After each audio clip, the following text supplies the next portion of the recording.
Okay, today is Wednesday, October 9th, and this is the International Outreach Think Tank meeting. I'm going to start screen sharing and get the Bivens declaration out of the way. Does anybody want to volunteer to read this for us?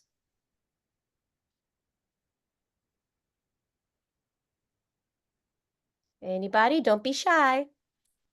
I'll read it, Tammy. Awesome. Thank you, Louise.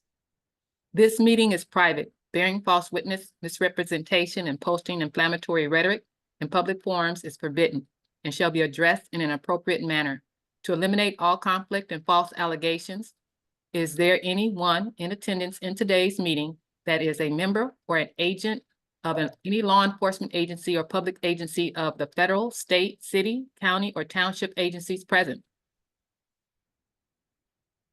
Anyone who is here under false pretenses, anyone who is working for any foreign government, including the territorial United States or municipal United States, anyone who is being paid or coerced to be here must fully disclose their presence and purpose now or leave the premises or conference call. If they subsequently show up as federal witnesses, they are discredited for failure to disclose. Is there any response to the Bivens decision for the first time? Is there any response to the Bivens decision for the second time? Is there any response to the Bivens decision for the third time?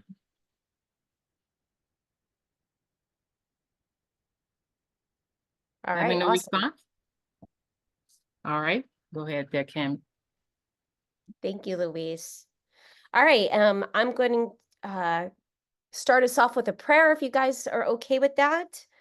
Almighty God, creator of everything, we come together as a beautifully diverse group, each bearing unique perspectives and backgrounds. Yet in this meeting, we are united by a shared purpose and vision. We earnestly pray for your grace to help us set aside our differences, to forge connections of harmony, and to work together seamlessly. May our conversations be suffused with mutual respect, profound understanding, and boundless love. Let the spirit of unity be the guiding light for our interactions, empowering us to achieve our collective objectives. We express our heartfelt gratitude for the privilege of coming together in fellowship, and so it be.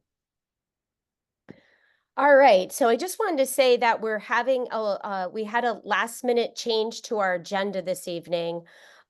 We were going to start with Louise, but David Gall from California, who's going to be presenting the town hall meeting, he's got to jump off and get on another meeting. So I wanted to afford him the opportunity to present first. Then we will go ahead with Louise. And then we're going to end with Kimberly from Michigan, and she was going to present on how to combat mind control and indoctrination, but we're going to postpone that till next month. And we're actually going to give the floor over to Bobby, where he'll be able to present the PKTF's ham radios. And so after Louise's presentation, I'll let Kimberly introduce Bobby, and then we'll just open it up for Q&A. Sound good, everybody? All right. So David, if you want to go ahead and start with the town hall. Yeah, can you screen share the email that was sent out earlier so I can just read off of that? Oh, the email that was sent out earlier. Louise sent a PDF earlier, or Louise, did you want to go over the talking points email that you sent? Okay. Well, Louise, if you want to screen share on your end and pull up whatever David's talking about. Let me find it. I wasn't ready, David. Yeah.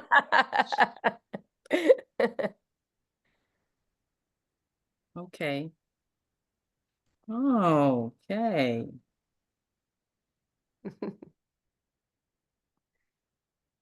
Um,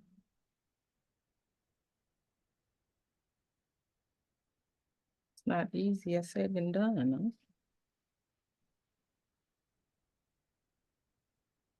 David, can you just go over the overview of, give a little background. How did you know about this, or how did this work for you before? Okay. All right. Just to give everybody a little bit of background on this, California used to have a hall call after our General Assembly meeting, and it was very successful. We had typically 150 to 175 people show up on our call, and we would have people coming from all across the country. People would stay on our call and then leave the call and tell us they had to go take a shower and get ready to go to work in Florida or in North Carolina or wherever they were calling in from. And we would have, somebody would be hosting it on our end until like 5:30 in the morning, our time. So it was literally an all night long call. And people would call in and they would ask their questions. And, whether it was, about, getting status corrected or how to fill out a form or who's my coordinator or who's my recorder or whatever it was. But what we found was there was a real need for that. And we had an outstanding host, but we learned a lot about how the logistics of that could work. And now that we're a couple of years further in the assembly, that town hall kind of broke up. We had an outstanding host, but he left the assembly with the split that you guys have all heard about. And it's never really been the same since. But now that we have Anna doing a call with Neethi on Tuesday and then followed up with Lisa after that, I'm thinking that would be the perfect day to do a town hall call. And the idea was to not just have it for California, but to roll it all the way across all 6 time zones. And so that way, the whole country can get involved in it. But there's things that would need to happen within each time zone to be able to pull this off so that it would be functional all across those time zones. So if we can do that, Anna certainly isn't going to stay on for 10 or 12 hours or whatever that time frame is that it ultimately runs. But the idea was if we have a moderator and we have a marshal at arms and we have a coordinator and we need some different positions filled on the call so that as the calls come in, there's somebody there to host the call that will have the answers for it. Now, it's occurred to me that through the course of time, there's probably 2, 3, 4, 500 questions, whatever the ultimate number is, of questions that people have that will become part of a Q&A list that can go into everybody's state website. So until that happens, we need to build that list so that as time progresses, and when somebody asks a repetitive question, either on the town hall call or in your state or county calls, they can simply be referred to the Q&A list on your website. So you don't have to spend time on the town hall call answering the same question over and over and over again, because that's going to happen because there's a constant stream of new people wanting to ask the same question.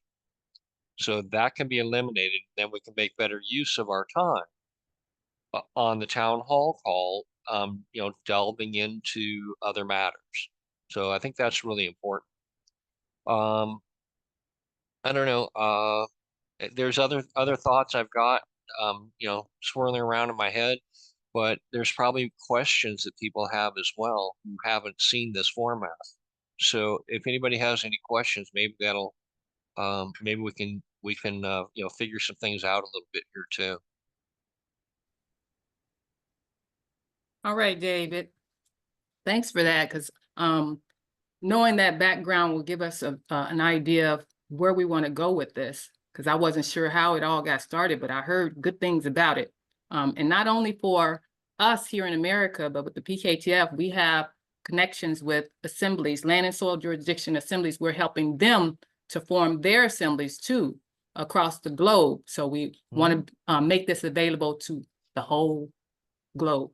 So I got my questions. Okay. Let me screen share. Okay. While you're pulling that up, that is the goal that I had indicated, is to have this go around the world. So we're going to need to dial this in. Let's just concentrate on our country first, and dial this in and get the kinks worked out. And once we have that, I don't think it'll take very long, maybe 90 days. Then we can roll that around the world, from you know, starting on the East Coast, finishing on the West Coast, Alaska, Hawaii, and then we'll just roll that right around. And that'll give some time to the other countries to, you know, start to get ready for what they need to do. So one of the things that I expect will happen is that there will be people in California who will go about doing whatever it is they're doing in their daily routine, who will tune in just as soon as this call gets started with Neethi, and will stay on all day.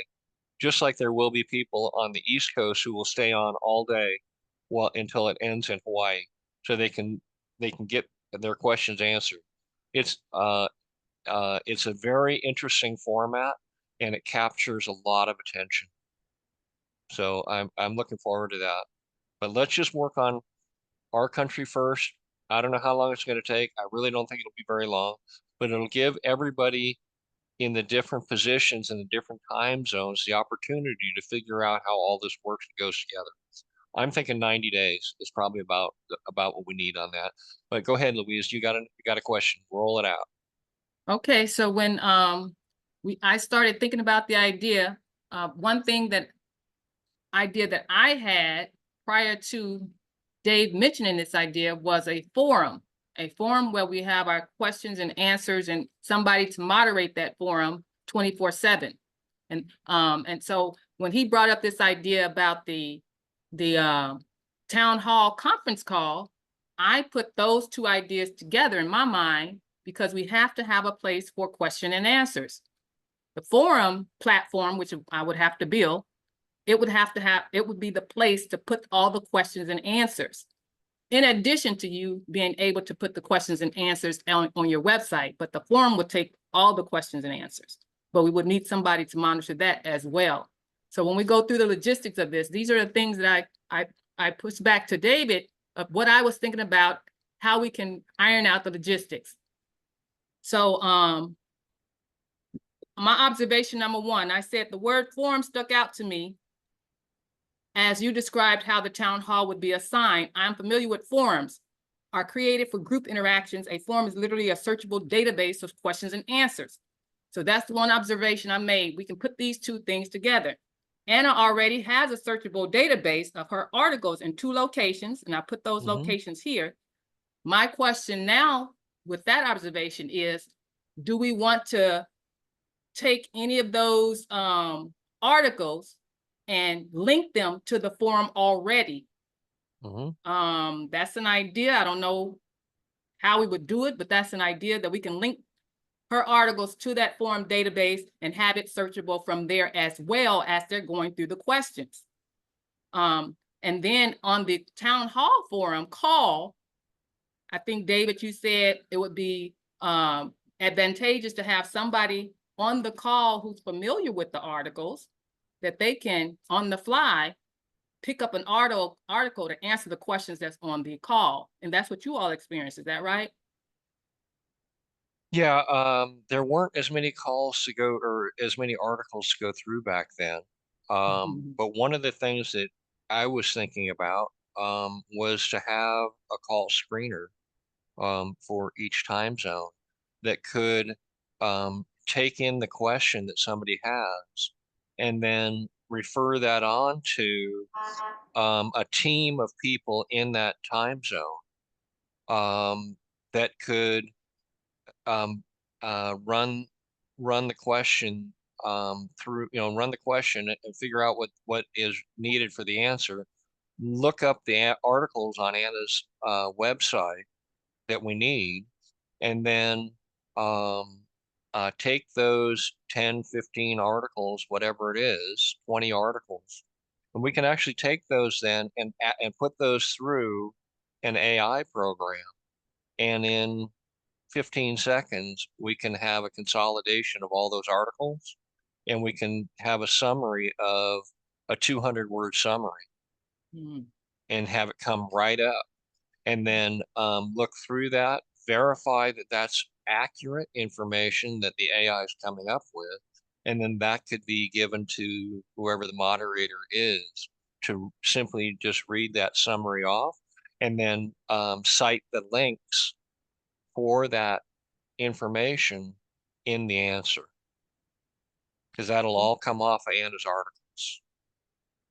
So that Okay. would take a group of people, though, who are working together, and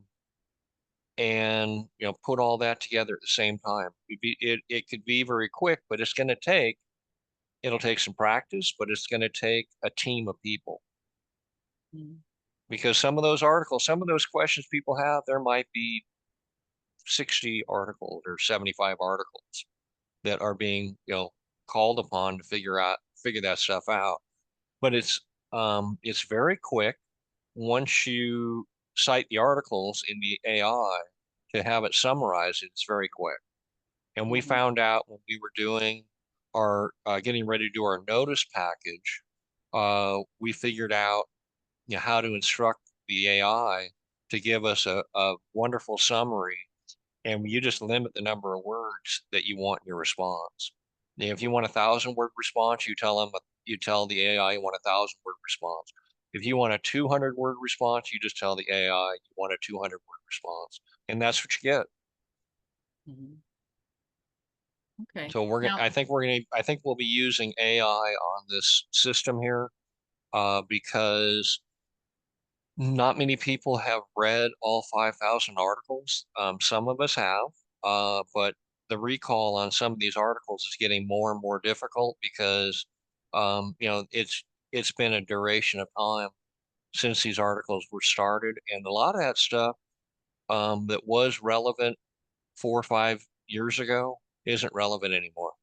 We have to be ready to move forward. We have a new um, uh, the point that we're headed towards is closer now than it was then. So our objectives have to change so that we can get our states up and standing. mhm. So some of the major moves have changed, like now the U.S. military is no longer the U.S. military. Now they are the American military. So things that were obstacles in the past no longer are. So we have to refocus our attention. Hey, guys, we have a few questions. Are you ready for questions? Yeah, I'm ready. Well, I don't know. This Louise, I think Louise had another point she wanted to make. Okay, go ahead. I'm sorry, Louise. I wanted to ask, logistically, how many people would it take to moderate a call within, say, a 12-hour frame? Did you have certain number of people who were assigned to certain hours to moderate the calls? We never did. It was all hands on deck, so to speak. And there were so many participants that had a base of knowledge and information. People back then on the California Assembly were actually studying and gobbling up the information, much more so than today. So I don't know if you guys have recognized this in your assemblies, but as Anna started to approach 5,000 articles or over 4,000 articles, the percentage of people interested in reading the articles dropped off significantly. So there's less of a knowledge base in the more current readers because it's just too overwhelming. there has to be a different way to reach out to people. And I think this town hall is going to fill that particular need in the assembly, is that people will go to the town hall to get their questions answered. So And this, as far as logistically, Louise, um, to get questions answered in a time zone, there would probably need to be, one or two moderators and primary speakers. But it works well when people just raise their hand or use their open mouth emoji to help out on that. But if they're asking for a question that needs to be answered, if it doesn't come up like right away, then then the team of people can take that one on. We can have a queue. It's like, well, okay, you stumped us on that one. We're going to turn this over to the research crew and let them come up with an answer in just a few minutes, and then we'll present that. So there's a way to work through that in real time. okay. Go ahead with the question. I can't see the question. People with their hands raised. Tammy, Okay, would you?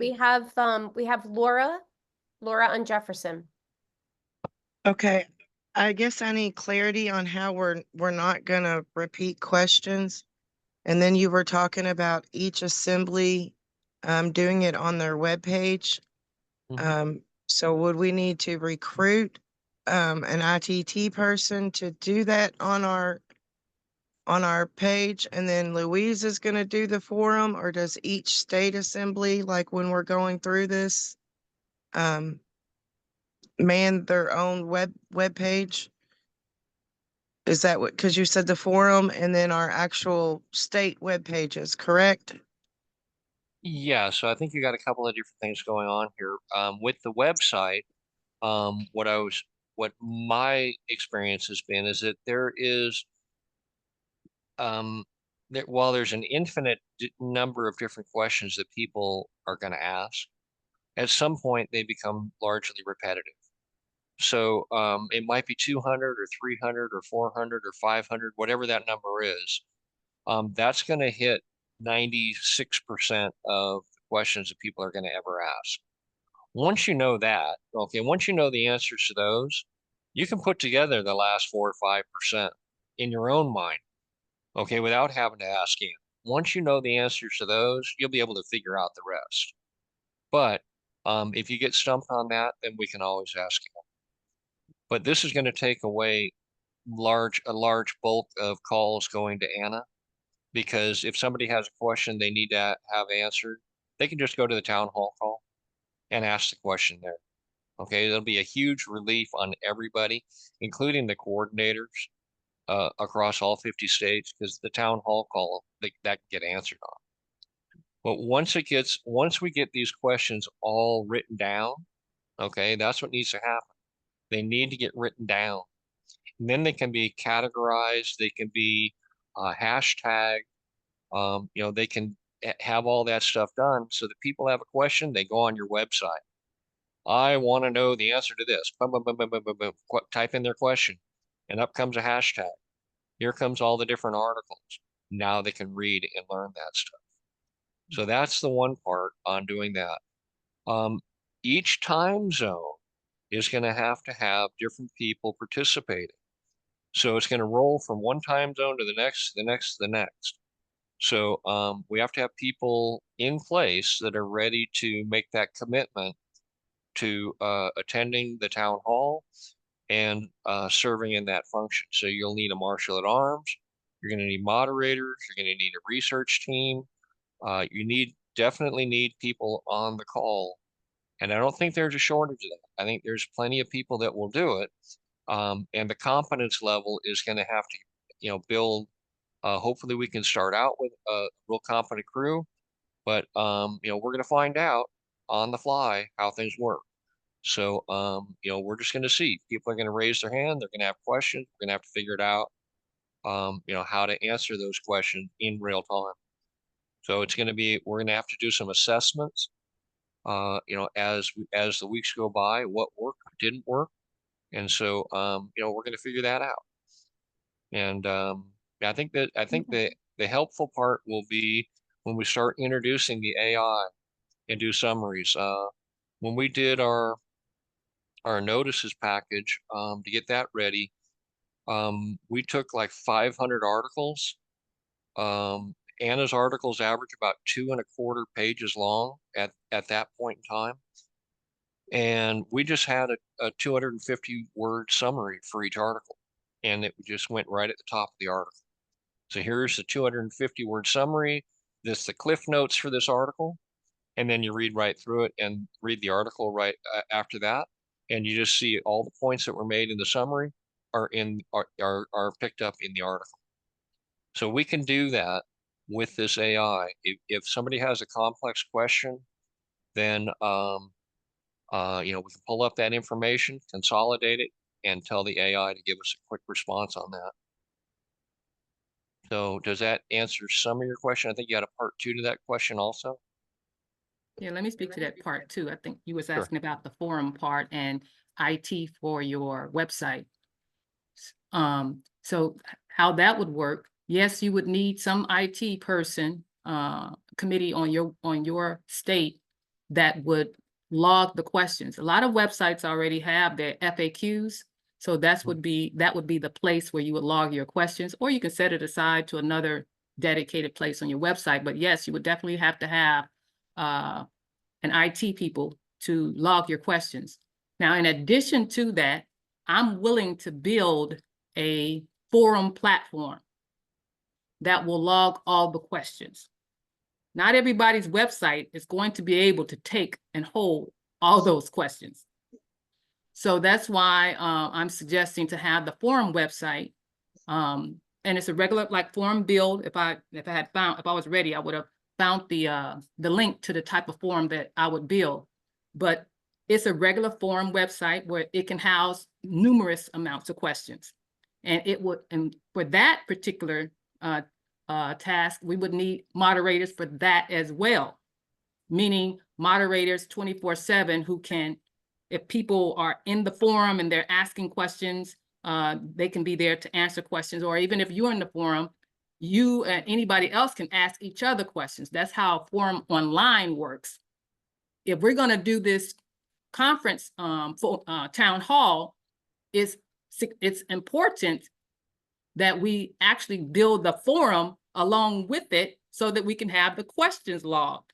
That's the whole, well, that's one of the purposes of the forum, of the town hall, is that we have these questions written out somewhere in a database. And that's where the forum online would come in. I can build it, but I can't moderate it. Well, I don't have time to moderate it.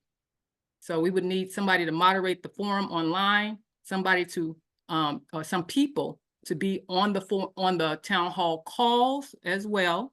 And the other people that Dave mentioned, the researchers and people like that is also needed. Did that help answer part 2? It does. Is it on each state or is it by time zone? Like, do we need an ITT person by the time zone or the actual state? Because we have people that would do it on Kentucky, but we don't have ITT. That's one of our vacant offices, but we do have some that are educated in it. So for your particular assembly, if you want to have any of these FAQ questions from the town hall on your website, your own IT people can do that. Doesn't matter what time zone, because it's specific to you. Now for the forum, we would need people in different time zones that can monitor and moderate the forum. thank you. I yield. Tam, you see other questions? Hands up. Yeah, we have Bart Drager. Go ahead, Bart. Okay. So I put mine in the chat there. The first 2 questions were, and I had an idea to answer this question. I want to see if it works with you guys. Who is going to create this platform for applying an AI machine? So I'm kind of fuzzy on AI. I've experimented with a little. I haven't been impressed with its answers. Sometimes I'll ask it an obvious question and it gives me a bad answer, and then as an engineer, I tend to just write it off. I'm like, that's it. It doesn't work. It's probably not the best approach to AI. I think it's a lot more creative, and it is it's a useful tool.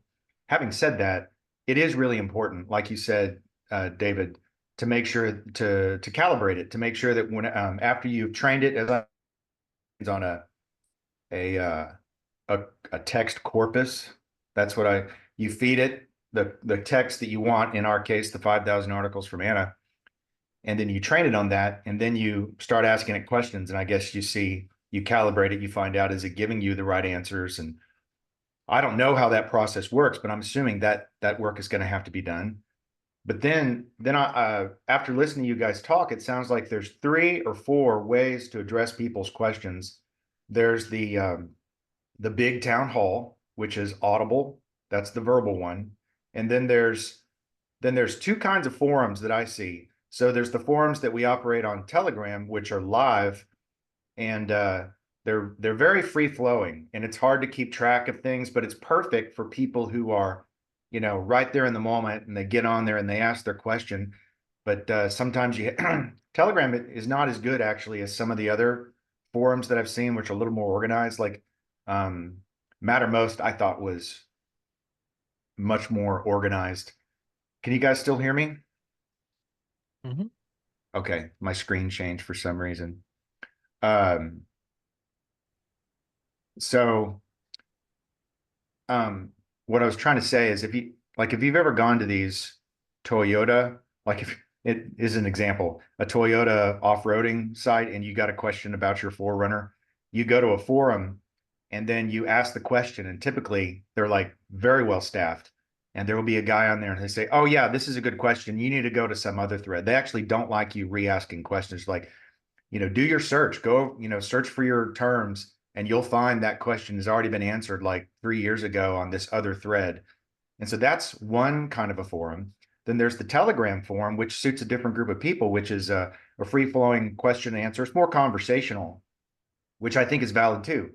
And then there's the Q&A, which is very static, but it's a list of questions. And I've always liked that because, and it would be nice if it was dynamic too, so that you could, similar to Anna's, search Anna Von Reitz, you could go to the massive master file Q&A page, right? And it would have probably more questions than articles, right? It might have 5,000, 6,000 questions, but of course it wouldn't be that initially, right? The 250 that you were talking about, standard questions, it would have those categorized, and then you could just type in a keyword and it would search the Q&A. So, because Q&A, you could list it alphabetically, but then everybody has a different question that begins with a different letter. So it doesn't quite, so sometimes I think it's better to ask the question, or to search those Q&As by word. Like if you have a question about, naturalized citizens, or the 7 years, and, being free of someone just recently asked this, being free of it, not have had a felony or on public assistance for 7 years, if I've got that right. And then you have to have lived in your present state for a year and a day. And then you can declare your status and adopt a state, right? So I had a hard time searching because I was like, well, what keyword am I looking for, right? Well, we would have to, so summarizing, you have your verbal town hall call, and you have your very well documented forum, and then you have your free flowing forum, which is more it's more conversational with a keyboard, like on Telegram. And then you have, maybe that's a Telegram group, right? Or maybe the Telegram groups already satisfy that. We've got several of them. And then you have your dynamic Q&A, your searchable Q&A list, which is my favorite because it's a static and it doesn't require anyone to man it. It just needs to be well written. And then you have your fourth, I can't remember how many I've listed off, but the fourth is the AI. And it's like having, the AI is the ultra knowledgeable staffer that it's not a man or a woman, right? But it's just reading through the 5,000, it's already read through the 5,000 articles, and it answers the question. So that's 5 different ways. So I like all these ideas. It'd be good to put them all on one platform. And I don't think we've reached that yet. I don't know if you guys have already discussed that. It doesn't sound like you have, but it would be good if it was all on one centralized platform, where you could ask your static questions, to look at the Q&A. You could read it for yourself, which I kind of like to do. I go off on my own and I like to have my own time to read that question. There's a lot of people like that. And then the people who wanted to attend the town hall a link to that would be on that website. Of course, the link to that is going to be everywhere. And the reason why I mentioned central is it's synergistic, and we don't have to duplicate this work on the state assemblies. So every state assembly website can point to this, and maybe that's Louise's website, right? But all the state assemblies initially could point to that one platform, and to have all 4 of those options that I talked about, including the phone call, the Q&A list, the AI, the forums, all in one place. That way I don't have to spend 5 hours of my week writing on, duplicating all your Q&As on my OK Assembly webpage. I'm sure nobody else wants to do that too. And it would enable everybody to, instead of working on your own website, you could help Louise, and we could build that quicker. So does that make sense? I asked a lot of questions there.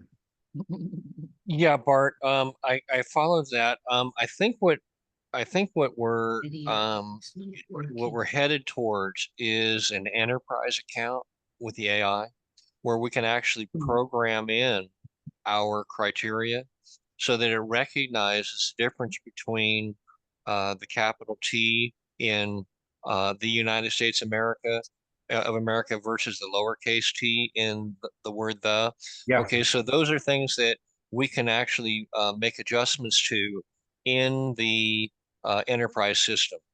Okay, so and that's something that if we had a number of different people across the country collaborating together on that, then we can absolutely make some great advances in this format specifically, because this is what's going to help out the coordinators across the country. That's what this call is for. This call is to help out the coordinators, okay? Because the coordinators they just are in this endless loop, okay? And all they're doing is answering questions, answer questions, answer questions, answer questions. Okay. At some point that gets super redundant, okay? Now what are you going to do? Now you're supposed to be standing up your state. Oh, sorry, you got to go. All you can do is answer questions all day, okay? And so you get another coordinator, and they get to answer questions all day. That's not a good use of time. Okay, so this town hall is going to help that out. But the enterprise account with this AI is going to be where we're headed towards with this. Now, the system that we've been using is called Claude AI, and we found that to be a very good system. Once you learn how it works and how to give Claude instructions and so forth, it's like that. Okay, so you can really make headway very fast. And there are some things you still have to check it. You still have to make sure everything's okay, the wording is right, and the thoughts are right. But it saves an incredible amount of time. You can do in 90 minutes what it would normally take you 2 or 3 days to do. And it's an incredible time save. So well, sorry. so what I'm thinking is, we have to. I need to do some more research into the enterprise system, how that works. But we can probably end up going through the 5,000 articles, and that's that's what's called our knowledge base, the 5,000 articles. And then when we start asking questions, to search these things and itemize it out, then we have to double check the answer based upon those articles. So it will cite then for you the answers. It came from Article 14, Article 97, Article 258, and That's so cool. it will cite those articles, and it'll footnote its answers in its response. Okay, where did it come from? Okay, like all publishers ought to. Exactly. Okay, so then you can go double check it. Okay, is this footnote, did it come from here? Did it come from there? Did it come from there? Okay, so if you have a group of people on a call in real time, you might have 25 footnotes on a really complex question. Okay, you take 3 articles and you take 3 articles, and you take 3 articles. You got 8 people looking up 3 articles, confirming that each of those footnotes are accurate to that article. And here's your summary. Looks good, pop it in. The moderator can read it off. Okay, so how do these national radio calls handle? I don't know. I've never been a moderator for a national radio call. But while the host is rattling off an answer to somebody on the call, he's got a team of people or she's got a team of people that are looking stuff up in the background and giving an answer or looking up information, consolidating that to be able to give an answer so the host can give an answer on radio live.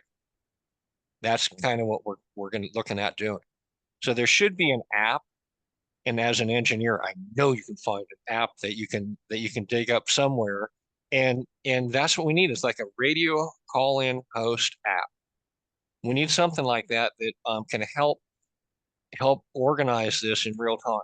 How are you going to do this? How are you going to do that? There has to be something out there to help us out with that. There's got to be an app for that. So that's what we got to have. So David, how far along are you on the AI, the Claude platform? That seems like a project. Are you suggesting that it needs to happen, or have you already completed 20% of it? We haven't done the enterprise stuff. We use Claude on a couple of different projects that we've done in California, and it was very successful. It was very helpful, and the information gathering.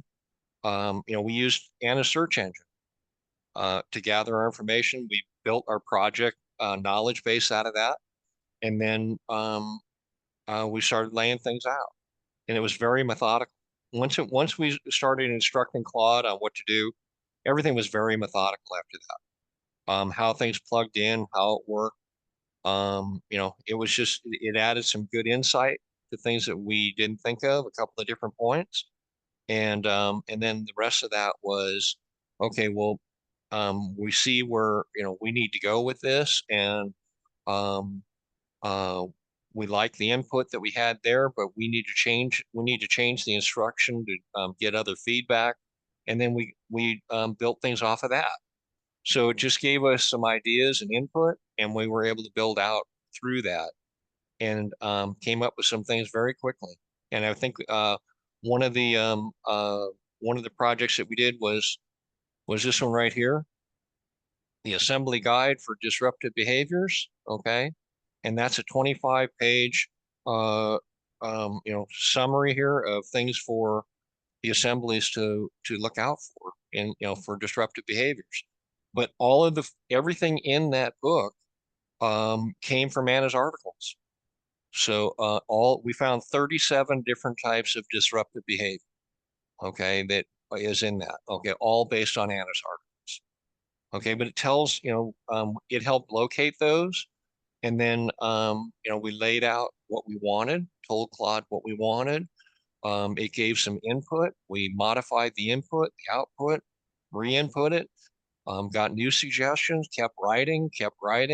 Then we could even ask Claude for an evaluation. How did we do on this? What do you think of this? Okay, and then Claude could give us more input, more feedback. Okay, we like that, we don't like that, we changed that, we did it again. What do you think of this? Okay, and so we got feedback on that, and it turned out that we got a pretty tight package when we're done. So it took a bunch of time, but we were learning. A lot of that was just the learning curve with how to instruct Claude and work with Claude. So that's what is going to happen with this group of people, is they're going to have to learn how this works now. And then once they learn it, then in each assembly, they can start utilizing these tools, because we got 300 and something million people that don't know a thing about how this government's supposed to work, much less how to implement utilize Claude to help them figure these things out. So go ahead.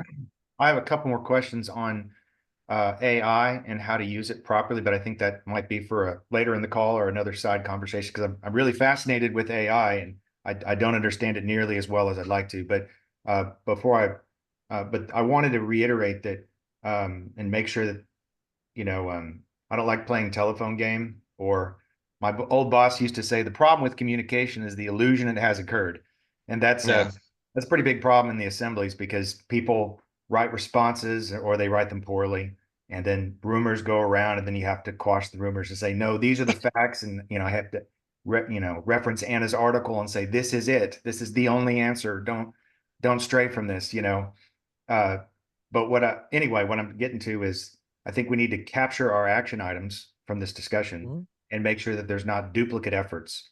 And so in the part of the avoiding duplicate efforts, I suggest, maybe you guys are already on this, but I think it would be good to have, if it's Louise's page, right, that there's a link to the Telegram groups where people are, that's the specific designation.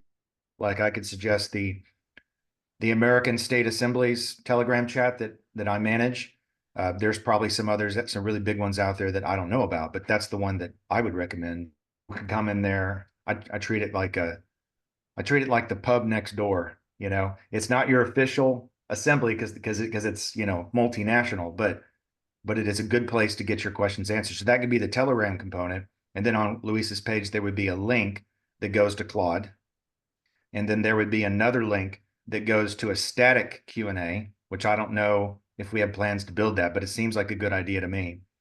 What do you think? Is that a good idea? And do we want to do it? And who's going to do it? With every inspiration in my mind, it comes a call to action. So we got a lot of good ideas, but we need some volunteers on those ideas. And I'm going to throw in another aspect to this that I was thinking about when I thought of the forum, and reason why I put it on the shelf, saying that's a bit overwhelming. My other aspect to this is all the podcasts, the webinars, the coordinator training calls. There's a lot of questions there that I would like to add to this whole database of things. Can Claude help us with that? No, absolutely. Okay, Really? first thing you got to have is those have to be run through some sort of transcription service. Okay, so you have to get into text. Okay, and then once it's into text, then it's that fast. Okay, one of the things we looked up when we were putting together one of the other projects, I think we looked up 161 of Anna's articles on one of the questions that we did, on one of the things we're trying to figure out. And so we plugged those all in, and it took 25 seconds for Claude to give us a response. Okay, how long would it take you to read 161 articles?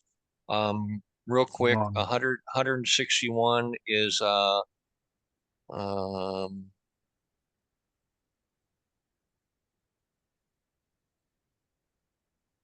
350 pages. Okay, 375 pages, somewhere in there. Okay.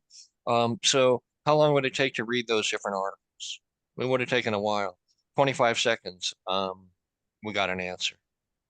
Okay, so yeah, all of Anna's recordings, all the questions that she's been asked, we need to get a transcript off of all of those. And that's a great starting point. Fantastic starting. Yeah, I love that idea, if I just may interject there, because there's been many times when I've wanted a question answered going on to the Tuesday podcast, and I was told it was already asked, and I'm like, where can I find it? Good luck with that. We do have some questions. Kimberly had her hand up. Go ahead, Kimberly. Thank you. I love the idea. I think it's really wonderful. I wanted to just offer that I think another way that we could capture this is in the chat. I know on Neethy's the United States of America podcast, that's the way that they field questions in the chat, is actually doing them in all caps. So potentially that format is already sort of impressed upon us. Maybe that could be continued and would be able to then also capture the questions in writing for us. The other thing I wanted to say is I had heard Lisa Schaefer offer once that we have the opportunity to also contribute to training AI. So if we get answers we don't like, she sort of fights back with it and tells it exactly how it should be. So there's a balanced argument to it. So I would offer maybe that's what's going on. If Lisa's on it, I'm going to go with the wake of that. And the last thing that I just have to know, and I want to compliment you and California with regards to the manual that you all have put out. It's really just brilliant. I wanted to ask, and it's a bit just sort of querying, is this AI or is this man and woman? Where did the names come from? the actual, did you guys do that or did AI do that? Because honestly, I was cracking up all the way through it. It's really brilliant. So, I mean, is that, I don't want to say human, but is that the living touch or is that AI? So I just was wondering, you know, what is the power of AI here? And if you could address that. Thank you. I yield. First thing it was with the AI, there's definitely a learning curve for us, but also for Claude. Okay, so you can tell Claude things like, Claude, you are a Nobel Prize winning scientist, and we have a question that we're trying to figure out. Here's what we're trying to sort through. Da da da da da da da. Okay, but we found this didn't work, and this didn't work, this didn't work. Okay, this is what we're looking for here. Can you please make some suggestions for us on where else we might want to look at things, and then press the button, see what Claude comes up with. Okay, so you can train that. That's why I was saying earlier about the enterprise account, where we can then tell Claude, no, forget that some of that programming that you've had there. Well, this is the basis of information that we're working with here. And so you are to restrict your answers to this criteria here. Okay, still on the Claude program, they tell you right up front, Claude makes mistakes. Okay, so don't 100% trust Claude. Okay, verify everything that's come out. Okay, make sure. Okay, that's why it's important to have people who are familiar with Anna's work. Okay, so that they can double check stuff. Go look at those articles. Make sure that Claude pulled a footnote from the right article. Make sure the article addresses what Claude said it had addressed there. Okay, because we're going through and we're picking out Anna's articles, and then we're letting Claude make the assessment on it. Okay, so that's an interface between us and Claude. Okay, and you'll learn that. It doesn't take long. You'll be surprised. In 20 hours, you're going to go, okay, I got this. Okay, and I can work with this. I'm learning. You're going to learn, and you're going to get inspiration from that. That's the beautiful part of it, because you're going to go, oh wow, you know what? That was a really good point that Claude brought up there. I'm glad Claude brought that up, because that gives us a new avenue to go down, a new direction that we can go down, and answers all these other things that, gosh, that we would have figured that out in 2-3 months from now. Okay, but we got it now. What a time saver. Okay, so Bobby B. Boozy was inspired. There were, you know, Debbie Deja Vu. There were some pretty good names in there. Joey and I both have a pretty good sense of humor, but we had a little input on some of those. So yeah, it was we had an awful lot of fun doing that, and we hope everybody enjoys it, because that's the whole point. Is we wanted people to get a kick out of the names that we came up with on that, so that they would recognize the behaviors and go back and read it again and again and again, because the names, we hope, were funny enough that people would want to reread it. So there was a method to the madness. I did great. Thank you so much for your answers. Thank you. Sure thing. Sure thing. All right, Okay, I got Amy Hunt next. Yeah, I've got it's 5:30 now. My general assembly call is starting, so if we can just make a couple of real quick questions and real quick answers here, then hopefully we can wrap. I can hop off in just a minute here. So go ahead, Sure. Amy. Go ahead. Yeah, David, just very quickly, if we can get scheduling to work out, I would like to volunteer to help train AI to get some questions done. As a coordinator, it will help me learn, because I'm one of the people getting a bunch of questions. And so, you know, it'll help me to learn more and be a good coordinator, but also help in teaching others. So I'll send you an email. Thank you. Perfect. Sure thing. Thanks. And then Okay. Jamie. Have Jamie.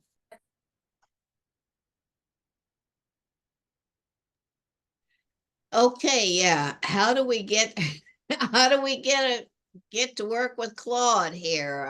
I'm a co-coordinator, and really that would help me, because I get questions several times a week from people from various states. And then another thing is I have been in contact on occasion with an Amish man from Ohio.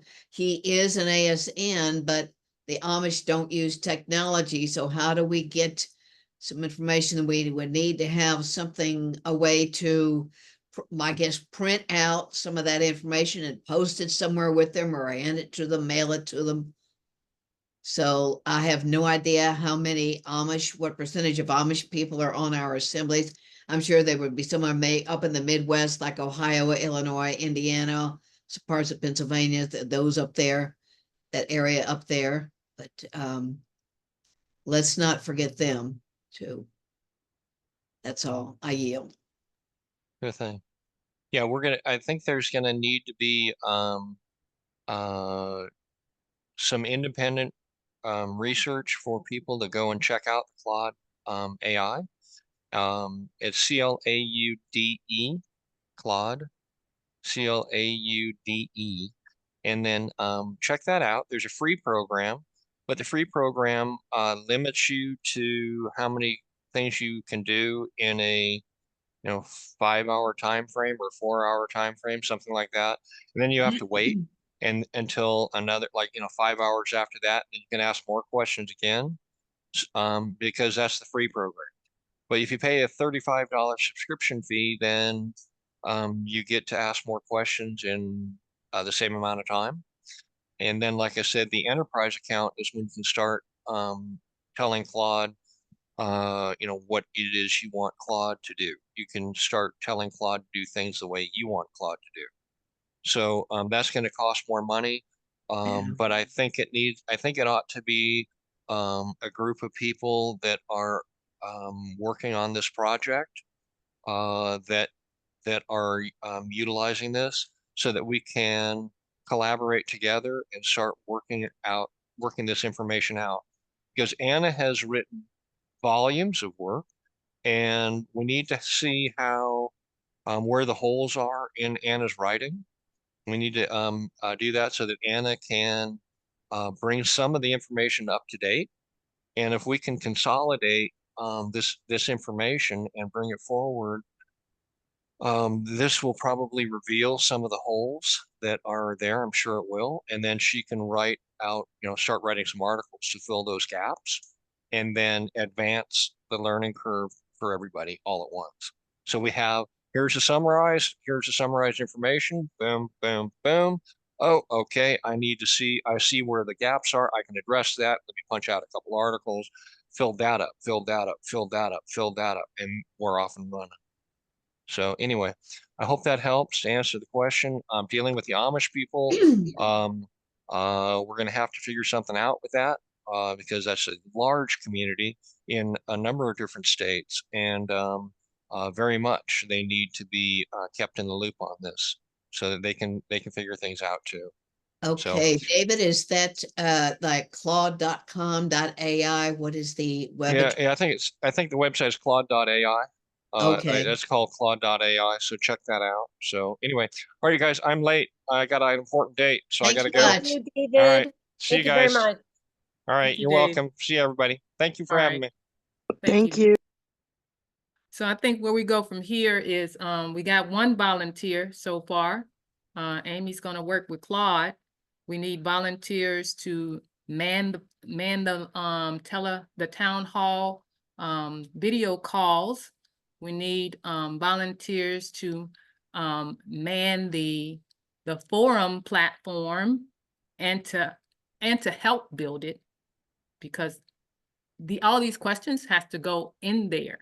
Somebody's got to put those questions in there. I can build the platform, but we got to get somebody to put the questions in there. We have to find some transcript software, I guess, for the podcast, webinar, training calls, so they can be written out so Claude can help us with finding the questions from those. Somebody's going to have to run that software to get that printout, those printouts done. Think that's the basic group of people we're going to need to volunteer to get this off the ground. Anybody got any more questions about the project or any comments about the project you like to share before we go to the next thing? I do. Yes. The forum, are you, so is this, is it like a Telegram forum or is it different? How is it different? So reason I closed my screen is I was going to try to go find the forum that I was thinking about building, but I couldn't find it in time. So, but it's a regular, anybody been on a warrior forum or some type of forum that they have a bunch of questions and by categories, and you just click on those questions to see all the list of answers to those questions? Anybody been on that type of forum? Yes, there's there's a query.com or something like that. And some of them are so good, they give the people vote on the best answer. Right, they vote on the best answer, so those will come up first before you get down the list. That type of forum is the one that I was talking about building, the written part. That would house the written part. We didn't talk about like Telegram forums, those types of active forums like that. Well, But I hey, would you came mention up with 4 different ideas. We could put it all together. yeah, I think so too, Luis. I think they that's my favorite idea. They would all be on your website if that's the platform of choice, and you would have a link to Claude, because that it would have people, they would have the choice. What do I want to do? Do I want to attend the live call that's going on right now, or do I want to go to Claude later today, or do I want to go to a Telegram group, which is its own kind of fluid forum, or could I go to the forum that you're talking about? Another idea, Luis, is there an advantage to going to a place that already has their own forum, integrating into that, which has already been built? Would it save you any time, or is it really no issue for you to build your own forum? Oh, it's like we said earlier, we don't want to duplicate efforts. Is anybody out there who already built a forum for ASNs to come answer questions? That would be helpful. Well, so here's the challenge I see with that, even though I think it would be a great synergy and it would take advantage of work already done. If you run into ASNs from like David Straight or other ASNs that have corrected their status through, like, I don't know what the name of that assembly is, where they've got the picture of the White House, right? It's not us, right? And why would you have a picture of the Capitol in Washington, D.C. if you're an American land jurisdiction assembly, right? That means you're not. But what if you get those ASNs coming in, and that's not going to be helpful, right? So if we, even though it might cancel out some of the synergy to that platform, because you have ASNs of several different stripes coming in, muddying the waters. So so even though it might cost more time, I expect it would on your website for you to build the forum. It's tough to say, right? Oh, yeah, it would have to be within our parameters. The form that we use would have to be in our parameters. So I would build it, have somebody help me build it before I would go to somebody who's not using our parameters, who's not an American state national from the Federation. Yeah, I think that's why I've refrained on that similar subject. That's why I've refrained from asking, OpenAI or whatever. I've refrained from asking that system any questions about Anna's articles or American State National, because I don't know who's popped the hood and worked on that AI. I don't know what the parameters are, so I don't really trust its answers, which is why I like David's idea, because it's our own project. We train it and it amplifies our efforts. So yeah, I like all these ideas. I can tell you what I'm capable of doing, Luis. Like right now, we're getting our website online, and I think I hired Tony Mendoza to finish it off for us because he's faster. So he's going to get us up and running, and then I'm going to write the emails for our email campaign, and then I'm going to go back to working on the educational material. So I'm not really an IT guy, although AI doesn't seem to demand much. So I might join him in that effort, but I really don't like IT. It frustrates me. I'm more of a mechanical engineer. I work with shapes and geometries, not coding. So, but I am also a good writer. So I wrote all the content on our website. So do you see that? Do you have a need for that? Do you have a need for a writer? Well, would you like to start gathering those questions? We need somebody to run that software to get those questions printed out. Yeah. From the What is that? maybe I'll talk with you later and we'll work out the details of that. Okay. Okay. I know Tammy's got a lot of material to go through. Dolores got her hand up. Yeah, so I was just gonna say, Dolores. Hi, good evening. Actually, it's my husband who wants to, Nigel is also a national of Michigan. He wants to say something. Can you hold it like this? Yeah. Hi, can you hear me? Yes. Great. I like the idea too. And I just wanted to, we've been doing a little bit of de Bono 6 hats in the Michigan Assembly recently. So I'm going to put my black hat on, okay? I'll give you a little bit of background. I'm an intellectual property lawyer, or was. And I'm also very knowledgeable about open source. What I do know about Anthropic is it's, Claude rather, the company Anthropic who owns it or runs it, is closed source. So nothing that they provide in their model is open for transparency and for development purposes. But what I really wanted to say was, I think if we're going to use Claude or any other kind of AI large language model, we ought to certainly gen up a little bit on the terms and conditions that apply, whether it's for a subscription that's free or enterprise subscription or whatever. And so that we can fully understand what it is that we're getting ourselves into from an intellectual property and legal point of view. I think I endorse what other people have said, that it's a very powerful tool. And, you know, if used correctly and well, I'm sure it could be very beneficial for us, but just wanted to issue that kind of note of caution. Let me ask this. Would there be a concern that they would take the information and sell it? Possibly, yeah. I certainly wouldn't recommend that we feed any kind of non-public information into the model at all. I think sort of most of what we've been talking about is public. You know, Anna's articles and podcasts and things would be public, you know, information. So I wouldn't be too concerned about that. But if we're, I don't know, it depends, you know, where this project goes. But if we're getting a little bit more creative, you know, maybe we need to think about the issues around data as well. You know, what kind of data that we're giving access to the system. Okay. Thank you. I think probably just as a user, you're probably okay, but I do think that possibly if you're building a business model around this stuff, it's going to be, there are going to be some potential tripwires in there, whether it's from copyright or patents or whatever.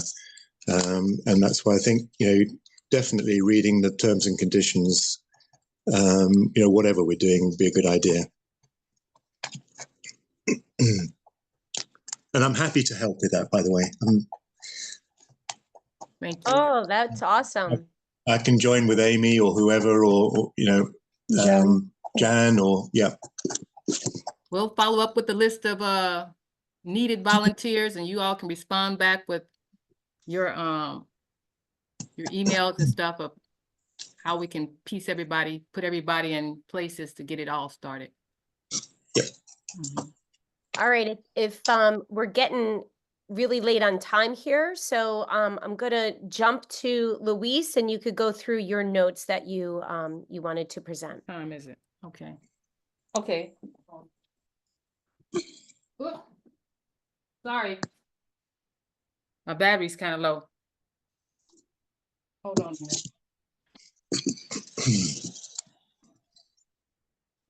I'm gonna have to move. Okay, so I'm gonna try to go over our updates right now. on where we are with the project launch. So we are in the pre-launch phase where we're going to try to get everything ironed out. Anna's approval, that's the big hurdle.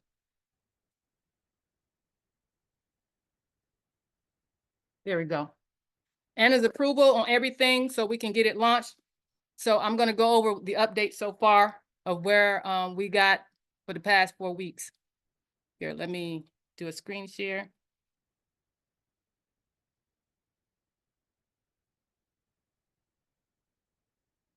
Why is this not moving? Oh, I'm already there. Okay.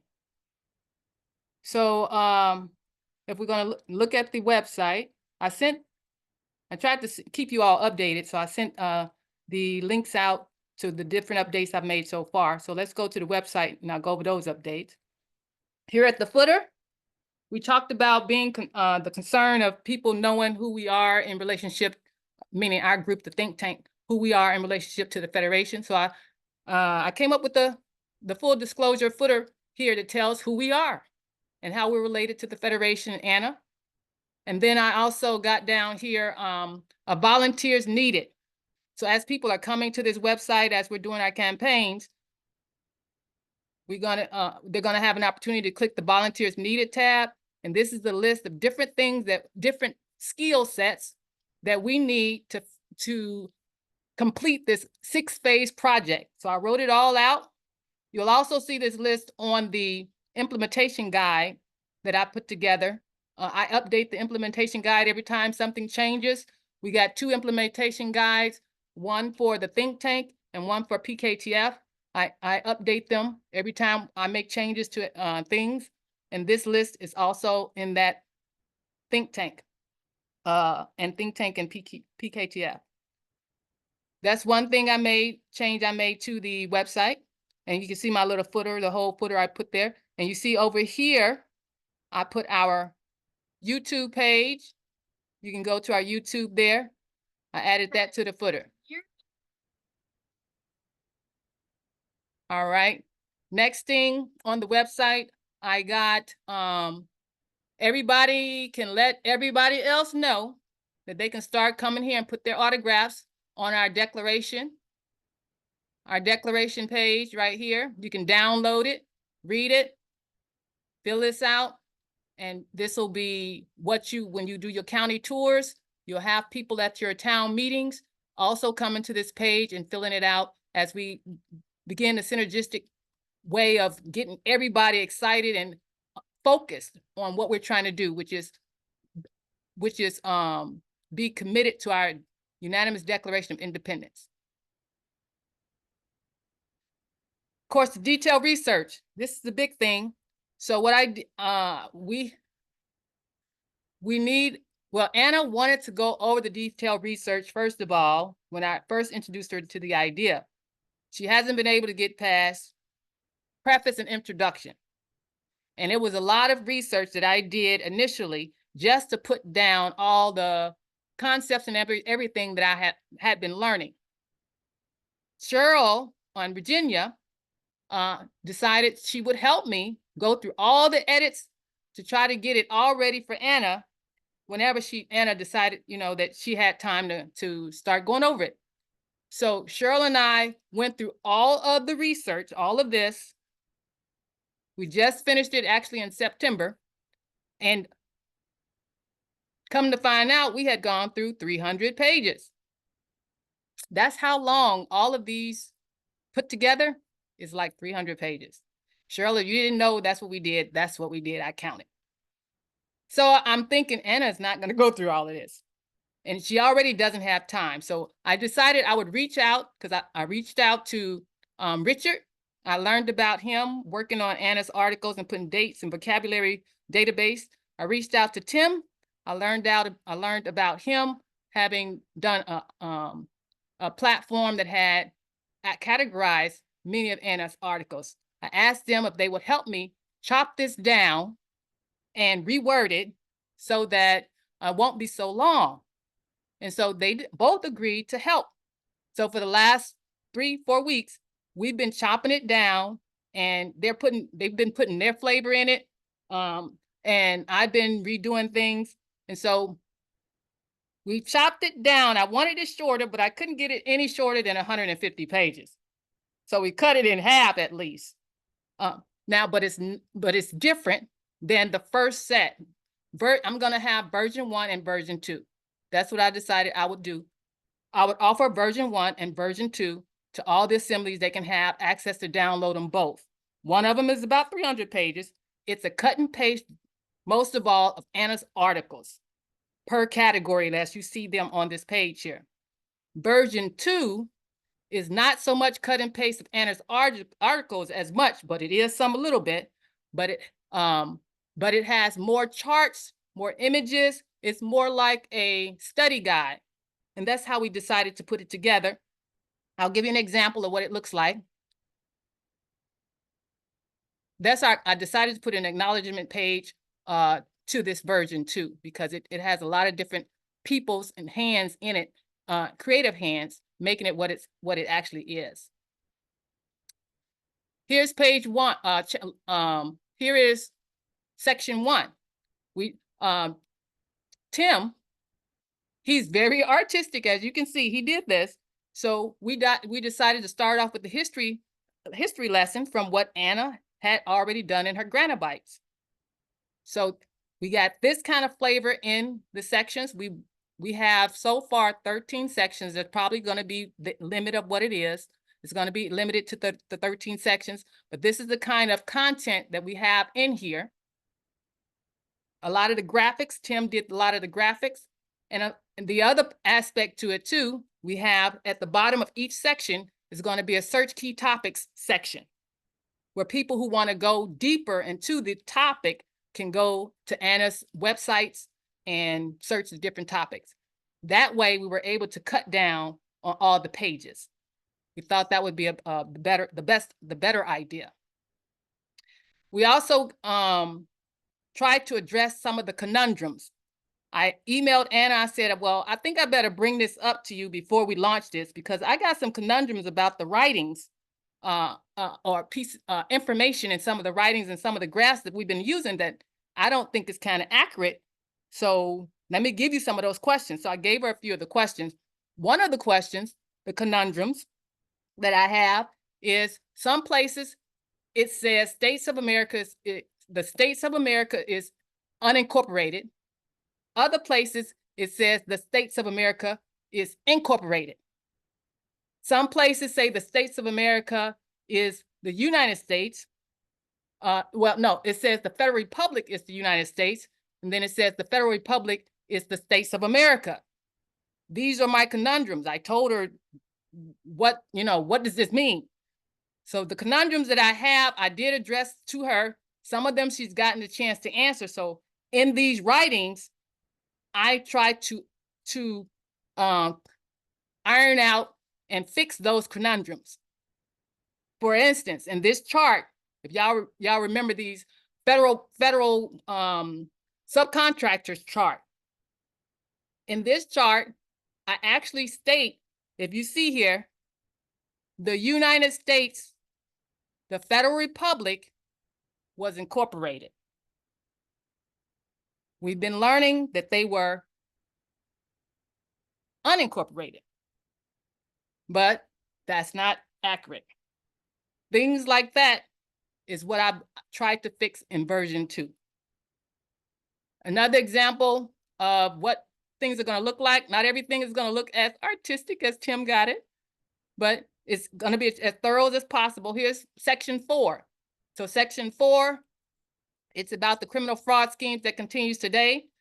So section 4 is more of current events, examples of current events and what they've been doing. One of the things that Anna has wanted to do with this detailed research is bring it up to date. So I tried to bring it up to date to some of the things that's happening. I got some of these images that actually brings it up to date. This is just an example of section 4. I'm gonna give you another example. Now, let me mention, I'm gonna give you another example, but I'm gonna mention this. In the outline, here's the outline of version 2. This outline in version 2, another thing she wanted to do is change the titles. She used some specific word. I can't remember what word it is, but she said, but her point was, let's make the titles more practical or shorter, that type of thing, which I changed all the titles. In this outline, you will see these things in blue. It says level 2, 3 branches diagram. Level 2, crimes of state mind map. Level 2. These are a warning. A warning to the reader that you really should read the rest of the stuff in black before you get to level 2 in blue. I had to put that in here because Tim is blowing our minds with his graphics. And I'll give you an example of what I mean. So if you are well-versed in Anna's articles and you've got the background and you're not at level 1, just learning or just stepped into the assembly, you've been here a while and you know something, then it won't be as intimidating when I show you this. Tim did this diagram here. It's called a government with 3 branches. He calls it the 4 corners rule, enclosure principle. You have to know a little bit of something in order to follow the diagram. I can follow it, but not everybody is at level 2. So in the version 2, we got level 1, we got level 2. We got vocabulary list of key terms for people who want to go deeper. And then you got the writing just on the page for people who just want the overall gist of what the topic is talking about. So version 2 is real robust and it has different angles of how people want to learn. In version 2, it also has videos, linked out to videos that people can watch related to the different topics. Version 1 has that too, but I purposely in version 2, I made that a point to put all different dynamics and aspects of learning in version 2. Now I have to present this to Anna. She's still got 150 pages, but I'm hoping that she will agree that Tim, Richard, myself, and Cheryl know enough and competent enough to put together a project, produce this project that's accurate enough that she don't have to read it all. That's where we are with the detailed research. We're still finishing up a few little things on it, but within the next week or 2, it's going to be complete from our standpoint.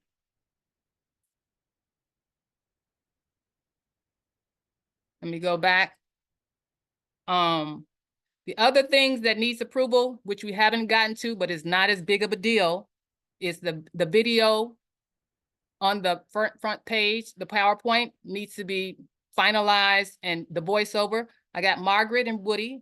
They are on standby to get that done as soon as she give us the approval that she's not editing anything else. The public service announcement, Woody suggests that I change it. I'm not sure what to what yet. That's as far as he got with me, but I did get Margaret to do a run through of it. It really sounds nice, but I think we're going to have to change it so that we can make it acceptable to a radio station. And that's what Woody was talking about. Don't know exactly what acceptable language is for a radio station because I don't do broadcasting or radio production. So that's why we got people like Woody. But that's not going to be a big deal either. That's like a 30-second pitch that's for the radio. So those are the 4 things that's left for us to finalize, and that would be it for the project to be ready to go. The last thing here on my notes here is the pre-launch announcement. So the PKTF want to put out a pre-launch announcement to the assemblies to see who we have among the assemblies that want to participate in phase 1 and phase 2. Phase 1 is the international public notice campaigns, regardless of which one you do, whether it's a postcard, an email, door-to-door canvassing in your community, or there's a 4th one. Can't remember what the 4th one is. So whichever one you want to do, we want to see which assemblies are actually going to get started and launch their campaigns, because we want everybody to launch together. That's not my whole point with the project, especially at the beginning. Phase 3, we have to be definitely together. But phase 1 and phase 2 is not necessarily to be together, but the best strategy to be effective would be to launch together. Because when the news reporters start calling, and they call Oregon, and it was New Jersey who did something, we want Oregon to be able to speak up about what's going on with the American States Assembly as a federation, even they may not even be doing a campaign. All the states assemblies need to be aware of what's going on before we launch, because they may be asked, they may be called, or they may get wind of something. So that's the significance of us launching and being on one page together. But not everybody is going to do every step. I know that. But everybody needs to be aware of the project, because we're about to go public with this. Public means just because New Jersey is doing something doesn't mean Oregon is not going to get wind of it, or that community or that town or that news station is not going to call up Oregon, because they know Oregon is also a state assembly and New Jersey's over there doing this. So we're going to ask Oregon. So that's how it works in news. So we want to, the PKTF is putting together the launch letter, and we're going to present it to we're going to send it out to the coordinators, and we want to get feedback of who's going to be participating. I would like at least 10 assemblies to begin with together with a launch. But I need to, as far as strategy go, I need to know who those 10 assemblies are. It could be more, but we at least want 10 to launch phase 1 and phase 2.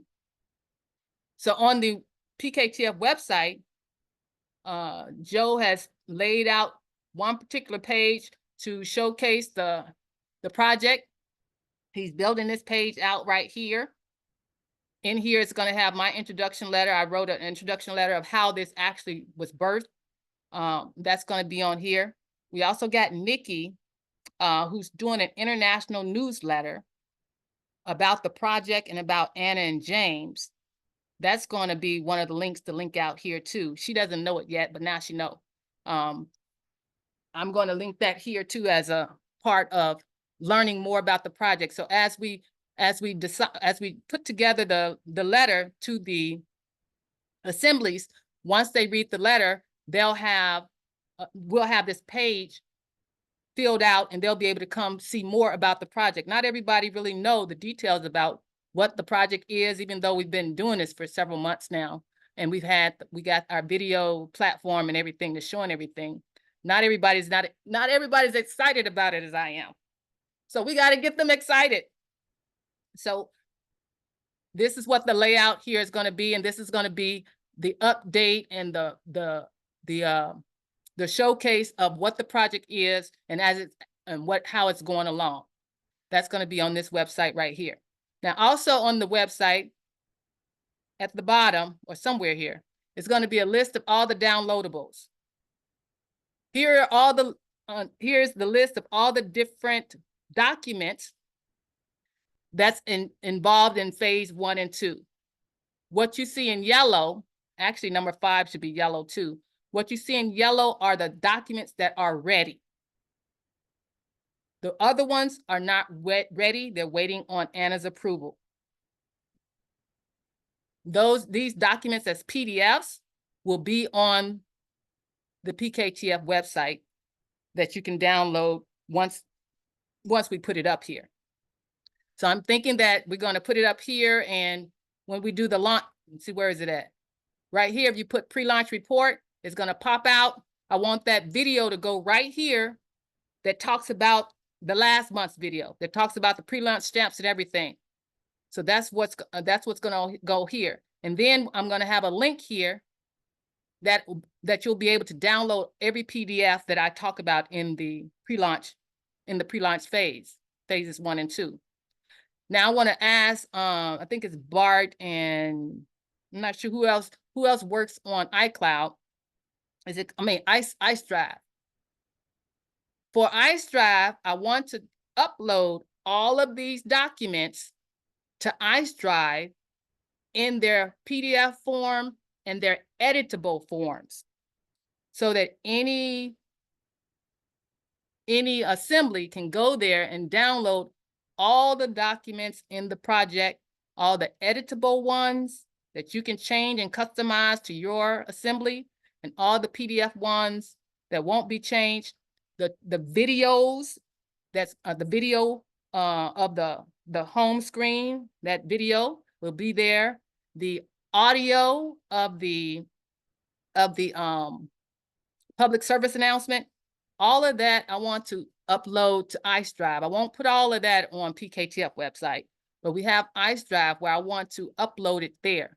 But I think it would be best that I would just go ahead and upload it, because it's a lot of information and I can organize it the way that it's supposed to be downloaded and everything like that. So I want to ask Bart and them if I can get access to that so I can go ahead and upload these things. I was going to ask them to do it, but I think it's too much to be asking. And I know where everything should go, and it'll be better that way. But all these will go there. And that's basically it that I have right now to show you. Next month in November, what I want to do in the presentation for next month is talk about the strategy of how all this fit together from phase 1, phase 2, and phase 3. Phase 3 is developing. I have a strategy task force that I'm putting together. Anybody out there who wants to serve on the strategy task force to help us assess how all these components are laid out and any strategies that we can add to it, especially in phase 3, how we're going to be approaching our employees, the governor and the governor and the state secretary of state are the two people that I definitely want to have a sit down with in every state. Or not necessarily me with everybody, but all the assemblies. We need to have a conversation with our employees. No more passive aggressiveness where they don't speak. I did a notice to Governor DeWine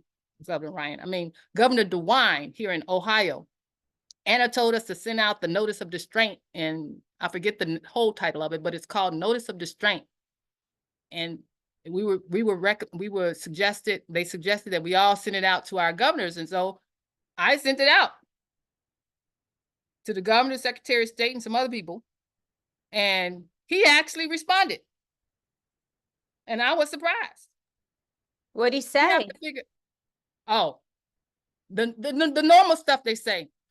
I got your letter, your notice of political status, and your this and that. You know, all the stuff that we send in our 928s.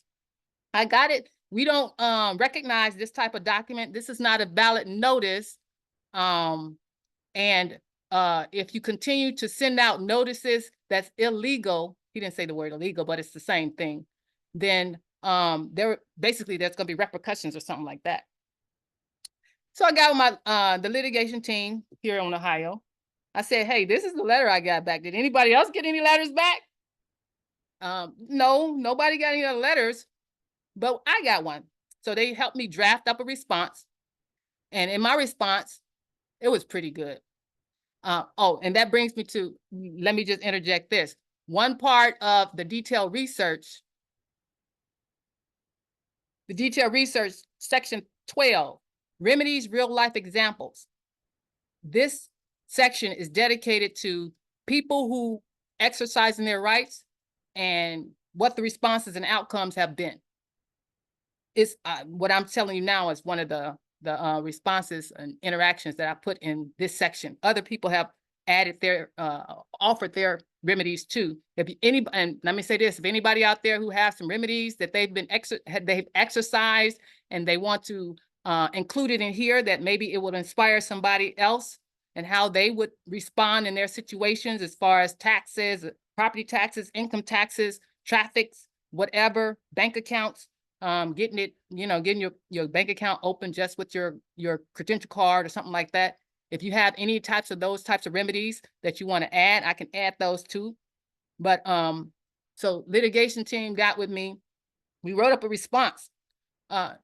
So we wrote, we are thrilled that you responded to our notice. Just because you don't recognize land jurisdiction doesn't make it so. So we suggest that you, we suggest that you meet with your legal counsel so that you can learn what a valid or lawful notice is. And then we wrote down a list of what makes a valid notice. And then we said, and then I wanted to add, well, if you do not, if you're not still not unsure of what your duties are as our employee, then what time can we meet with you so that we can have a sit down, a conversation about our contract called the Constitution. That's how it ended. He didn't write back though. But yeah, that's what he said. And then who is the Attorney General, whoever the Attorney General is for Ohio, responded back in the same type of way. But he didn't sign his. Governor DeWine signed his, so I responded back to him. So strategy. I want to go over strategy and how all these elements fit together and how we can be most effective as we launch the project. And I'm going to spend next month, November, in talking about the strategy and letting you know what some of the new ideas that we're coming up with as far as the strategy task force. And anybody who wants to join, give me a email, shoot me an email. So you can join either as on the strategy task force proper, or you can be one of our I call it our advisory, our advisory people, because some people don't want to just be on, be in those meetings and stuff, but they are willing to offer their expertise. So if you want to be in an advisory capacity and offer your expertise and your experience and strategizing and getting effective results, then we can also use that type of help. Awesome, Louise. Bart has his hand up. Go ahead, Bart. Yes. Okay.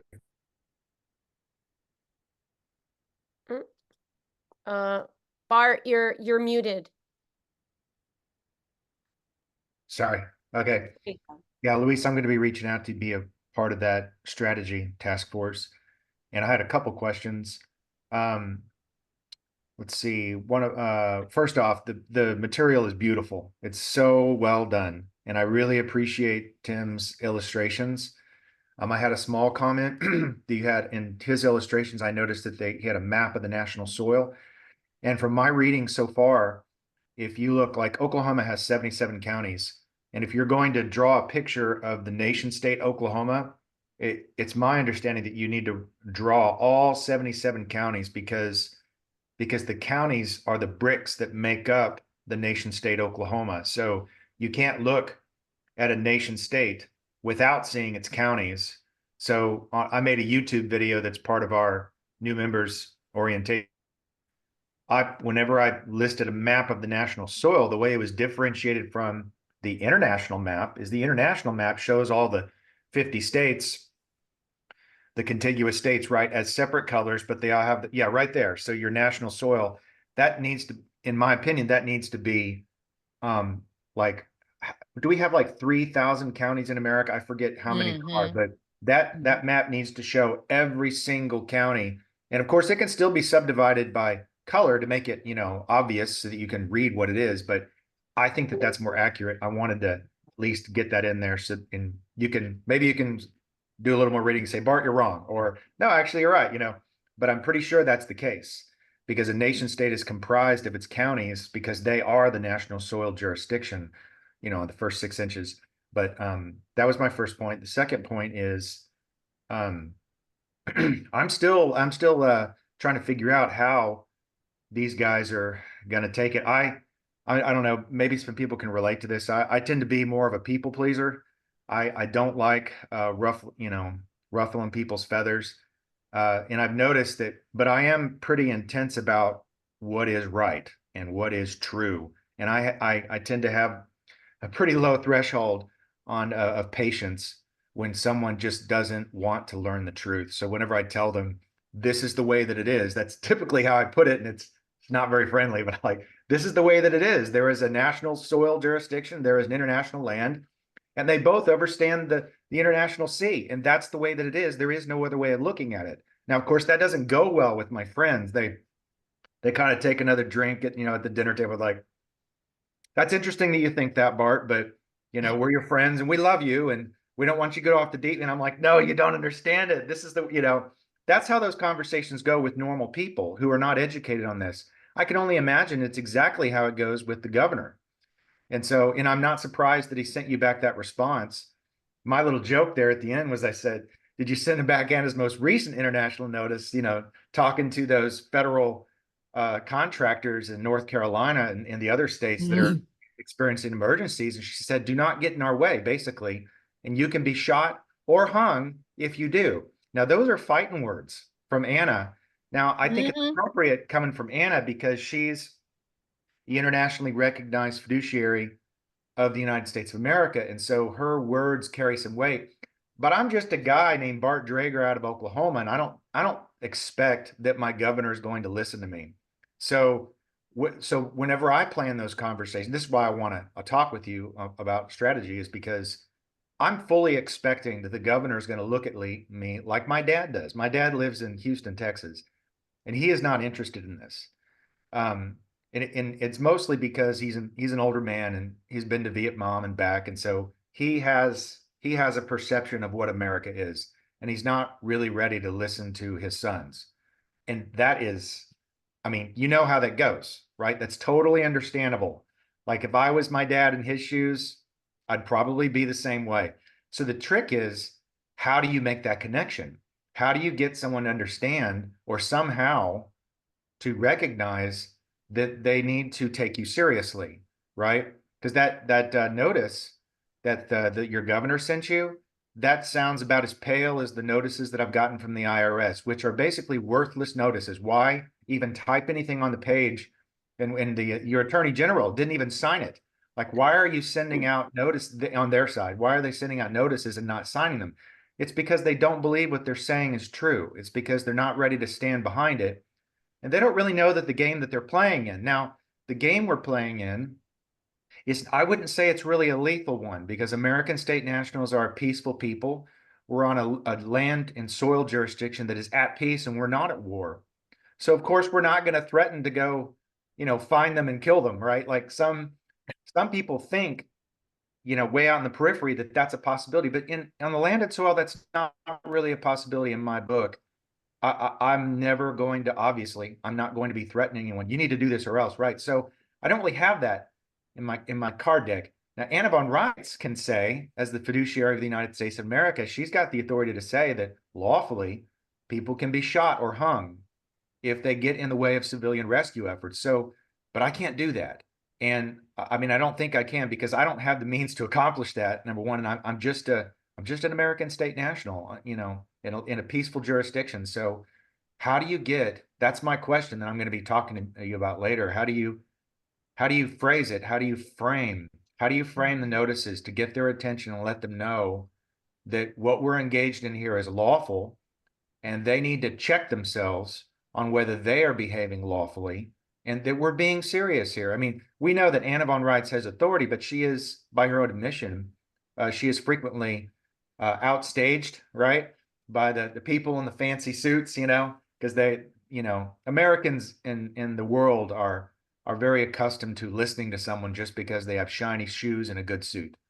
And a lot of times we're so busy and we're so distracted with technology and this world that we live in, that we forget to pay attention to what's actually true, So I think we have to penetrate that with our notices. And I know you want to poke the bear, Louise, and I'm not saying that's a bad idea. It's not my approach. I don't like to poke the bear, but I think we've got a challenge there. That's really my point. I think we've got a challenge to make sure that we're saying something that actually gets listened to, because if you don't do it right, go ahead, Tammy. Can I interject? So I think that sending the notices and they're not used to anybody rebutting them. They're not used to anybody not listening to them. They're not used to anybody challenging them. And so I think sending the notices and even not in a poking the bear kind of way, but in a, hey, I'd like to meet with you and talk to you kind of way. Whether you want to call that poking the bear or not, now that's going to require somebody who's not living in fear anymore, right? Like somebody sure. that's not, you know, and I hear you, Bart. I feel you, and I understand where you're coming from, because I don't think that I'm quite yet there myself. But I think Kimberly is going to be next month. She's going to be presenting on how we can help people get out of the mind control indoctrination. And so I think that that presentation and the work that she's doing is probably going to help with the questions that you have as far as how do we get these people to hear us and take us seriously. It all boils down to the indoctrination and the mind control. I mean, the kind of psychological mind control games that they have perpetrated on us has really got us in a position to stand down. And we're on this transition, right? All of us tonight are in the transition phase of knowing what we know, but now being able to stand in confidence without that fear, and confronting the perpetrators, right? And how do you do that lovingly? How do you do that compassionately? And how do you do that firmly? And so I would hold off, you know, and in light of the time, because the PKTF is also going to be doing a presentation on the ham radio. So I would hold off on that question for next month. And I love that you're going to step up and help with the strategy task force. I think that you would make an excellent asset to that task force. And I just wanted, before I yield, I just wanted to say, Louise, magnificent. You're just amazing. The work that you're doing, you're a workhorse. I don't know what else to say. I mean, Yeah. And I will agree with what Bart said about the national soil. Yes, we need to show the counties.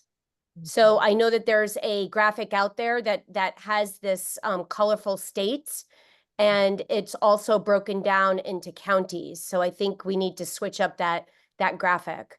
And Luis, if you don't have anything else, just let me know if you're done, and I'll pass it over to Kimberly. Okay. Well, just to make a note of that, one note, that's another conundrum. If you all recognize, these are images from granabites. That's the map Anna uses. That's a conundrum. We know soil jurisdiction includes the counties. So something we'd have to address. We go back and see, and Tim wanted to be specific to her granabites, but that would be a conundrum we would have to address and change it. Well, Yeah, I would venture to guess, because in her granabites, she wasn't using a graphic image. She was actually using a hard copy image. So if I had to take a wild guess, that there wasn't a hard copy image that had the counties broken down like that. And she was just trying to use that graphic, because that one graphic, the international land is in white, and then the soil jurisdiction is in the colors. But if we're getting technical, the international soil jurisdiction needs to be broken down into counties. But I understand how you wanting to, you know, get her buy-in of that. I get it. How you? All right, Kimberly, would you like to go ahead and introduce, and I also want to say, on my agenda, I actually had Kimberly's last name messed up, and I just want to make sure that I correct it for the record. It's Kimberly Watling, right? Am I pronouncing it right? Kimberly? Amy, did I pronounce her last name correctly? Yes, She might it be. looks like she's having trouble unmuting. She's getting some assistance. But yes, that's accurate. Let me see. Oh, there she is. Okay, perfect. Yes. So, Sorry about that. I locked up there just as soon as you called my name, it all locked up. So sorry. about that's that. okay. Yes, they don't All want right. me to talk tonight. So anyway, thank you all so much for having me. I certainly appreciate it. I did want to just mention one thing on what Bart was saying in capacity of maybe this is not yet comprehended.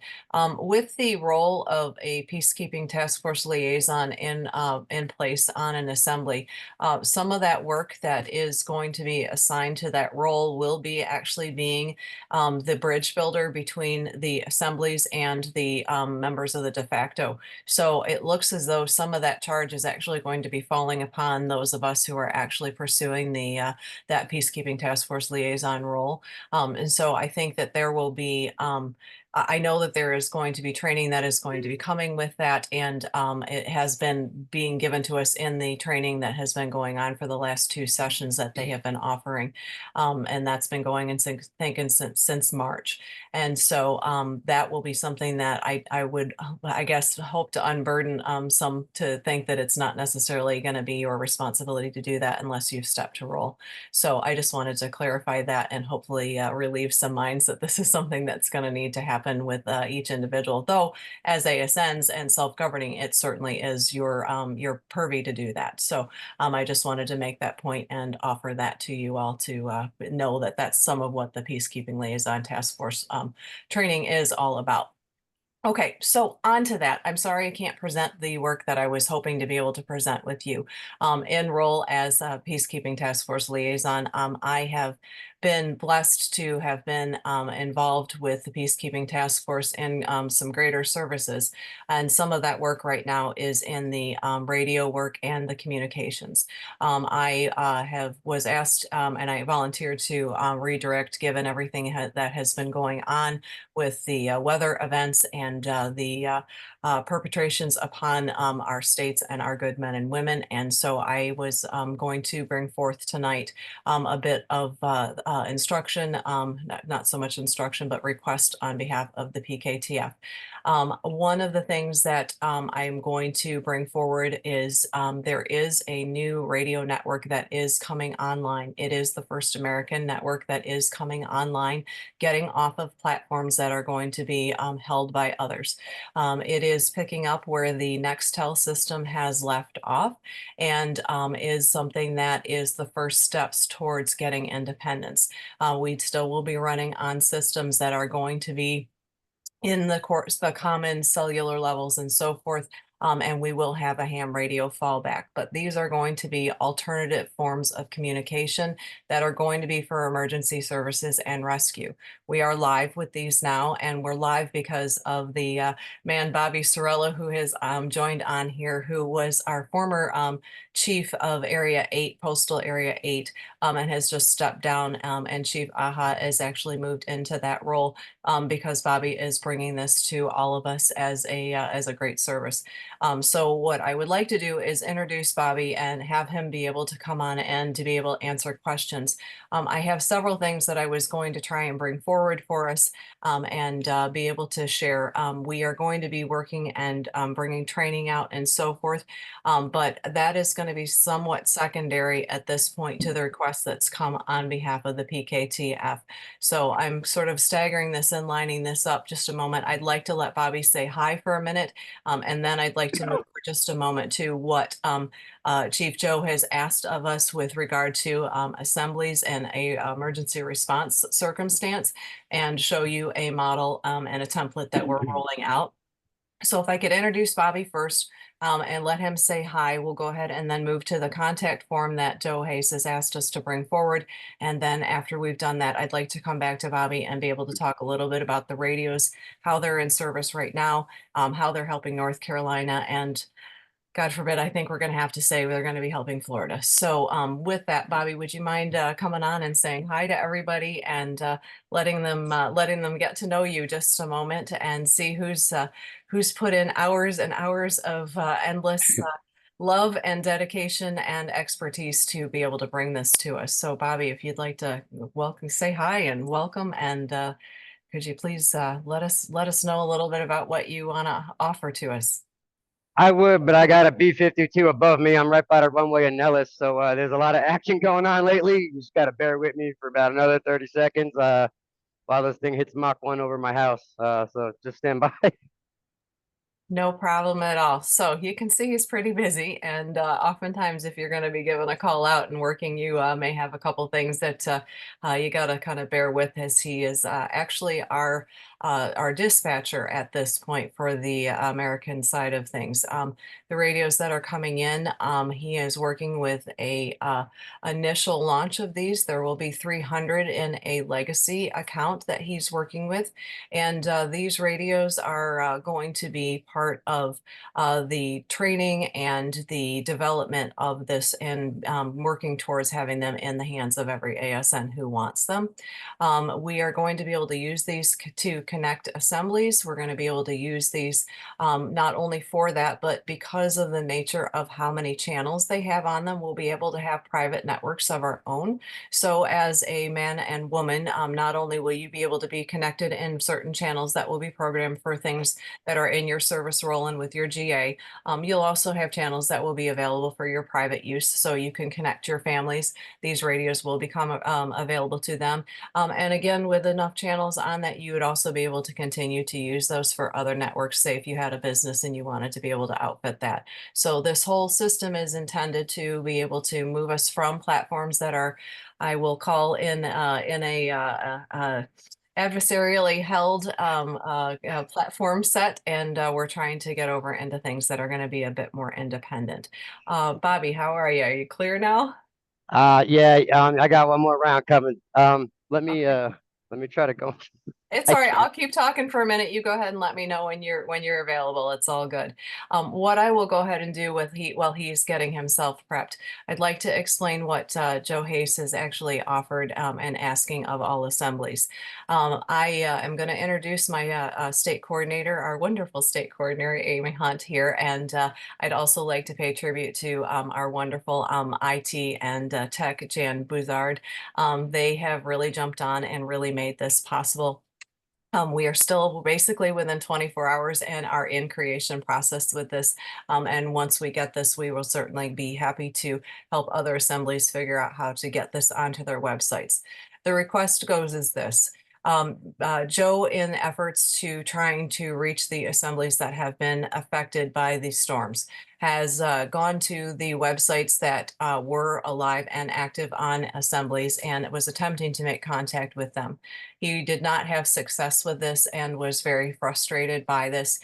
He did have success with a couple of the states, but it was not really what we should have had as the American government. So he has put forward a request that all state assemblies who actually have a website that is up and working, would you please move towards the having a header tab that is an emergency response.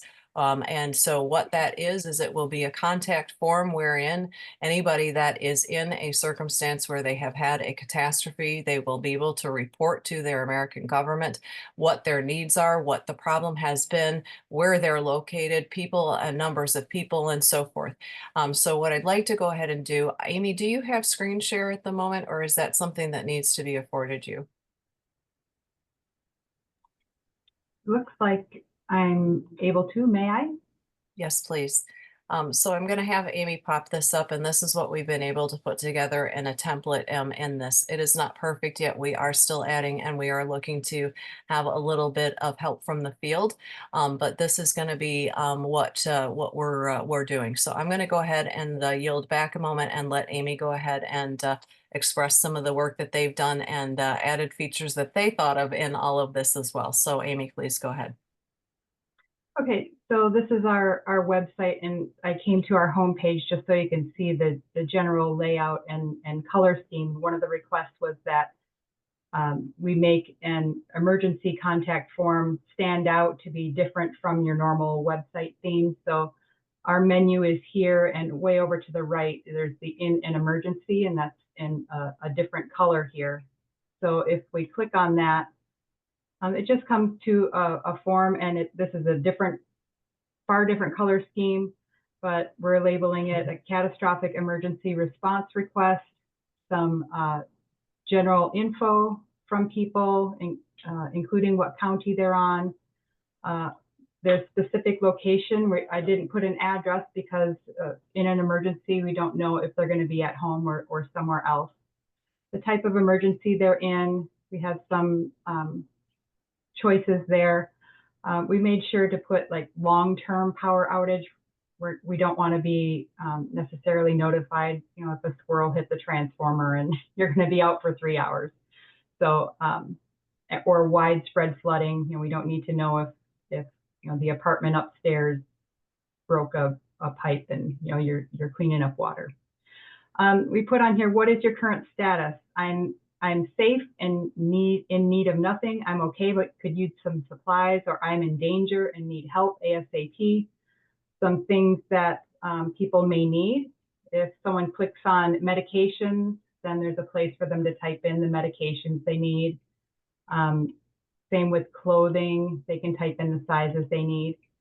And then there's some optional things for them to add. If there are community organizations that are offering support, they can add those organizations. If there are community organizations that are handing things out that need some supplies, they can add that there. There's a place to report criminal activity, as we've been notified of FEMA doing that. And we put on here to describe criminal activity you've witnessed firsthand, and then a place to upload pictures, evidence, and then a place to put anything else. And when they submit that, it will, right now, it will tell them that it's been submitted to the Michigan State Coordinator, Amy Hunt. We're going to add you know, PKTF liaison and whoever else PKTF would like notified.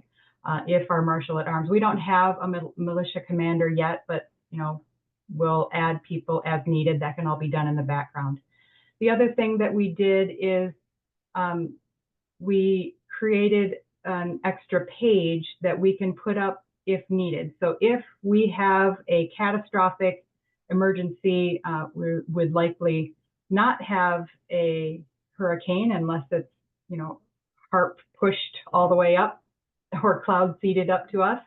But, you know, we may have a large tornado or another emergency where what we can do is, instead of people seeing our homepage, we can flip the switch and say, so when people come to our homepage, they would immediately see this, that an emergency has been declared. We have an emergency on these counties, and then encourage people to fill out the form, and encourage people, even if they are fine and don't need anything, to still fill out the form, so that we can have an account of Americans to make sure that they're safe.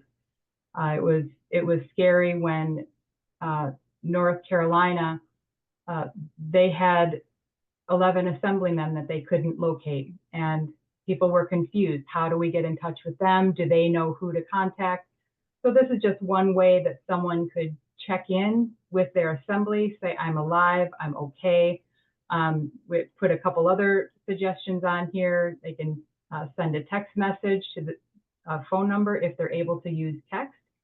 We've heard in North Carolina, sometimes they couldn't get data access, but they could get a text message through.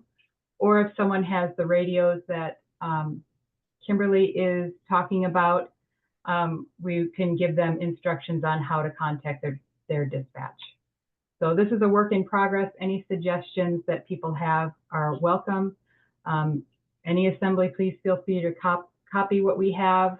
Any and all of it, you have our permission. If you need help on the back end setting something up, it's not something that we can just give you cut and paste code. You have to have certain plugins, but either Jan or I can, probably Jan, will be able to help with that. And with that, I yield unless there are questions. Thank you.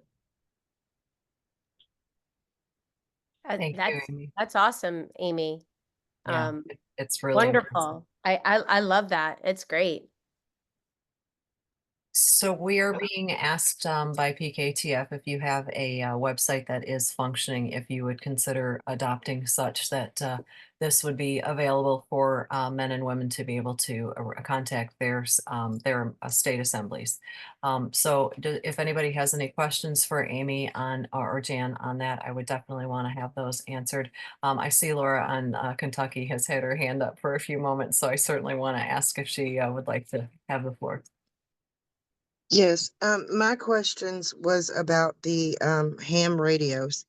I remember when Joe did our presentment for our militia day, and he said they ran off Gwyn Towers. So I guess I'm a little confused because Anna was talking about cutting the towers down.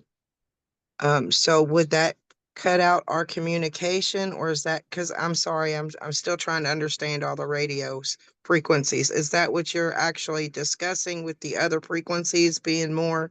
Because they also said the ham radios didn't work during the North Carolina thing. So I guess I'm kind of wanting to make sure we got a backup even to the ham is my point, especially if we're going to be cutting Gwyn Towers down and that's what they're running off of. I mean, I'll yield with that. Thank you. It's really an excellent set of questions there, and it is definitely something that has been a very prominent question that has been being fielded right now is what's the backup to the backup? And we have had problems on North Carolina. Part of that is and has been the mountains and the heights.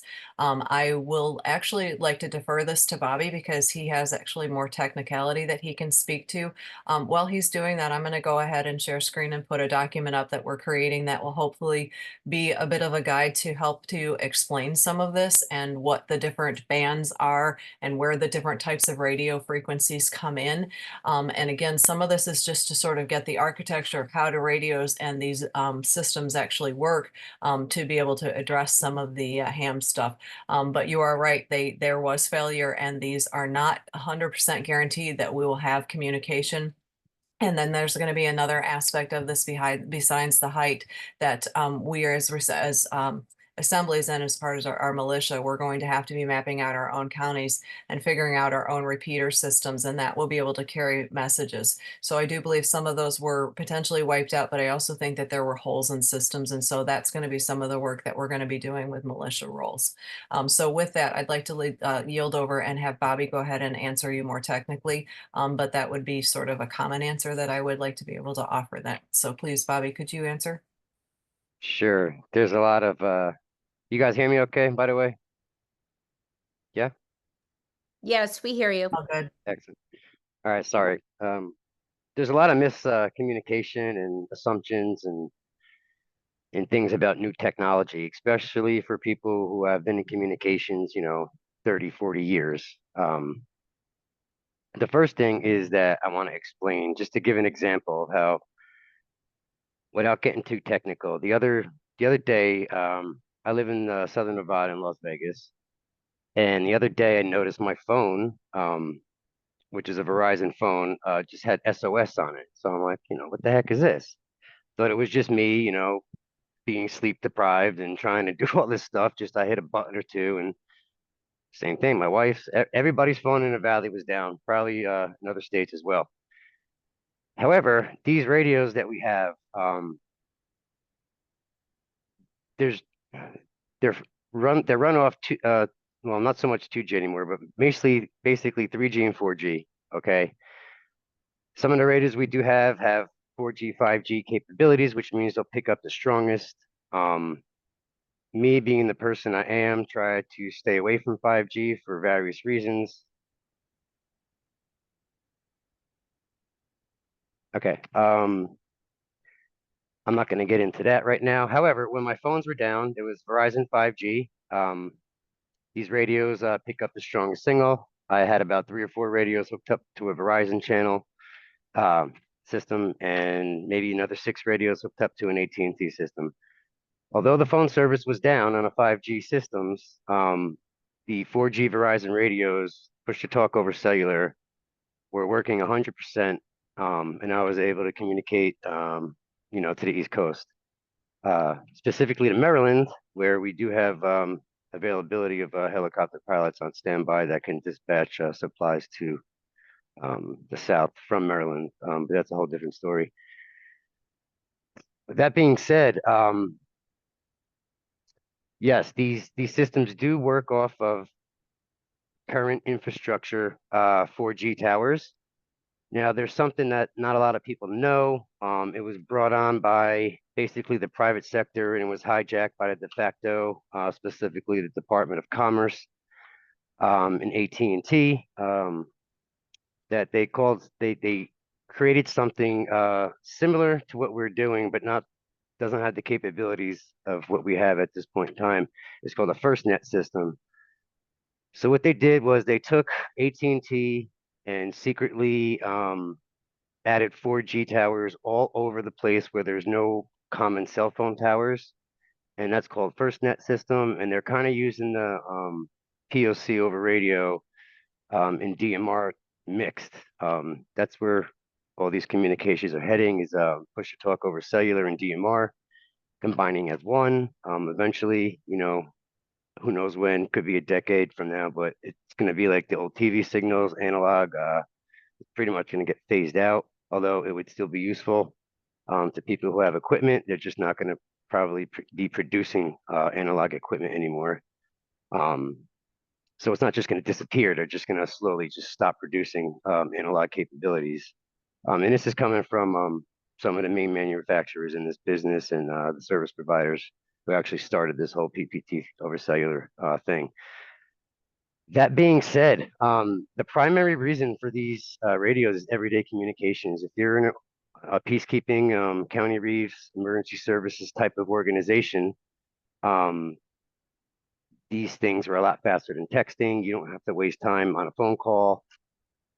Everything's encrypted to the latest standards. Is one of the reasons why we switched to this new system, is because it's the latest encryption there is. It's the same stuff we were using in the federal task force I was involved in years ago. And knowing how we responded to Katrina, I was down there for a long time, and I saw the evil of FEMA. Well, actually, at that time, I saw the goodness of FEMA being taken over by the people who pretended they were FEMA. Let's put it that way. And what's going on right now is Katrina times 30 plus, in my opinion. But anyway, the diagram up there kind of just explains how this process works. For disaster situations, the other side to this, these are dual mode radios or 10-watt radios, UHF ham radios, okay?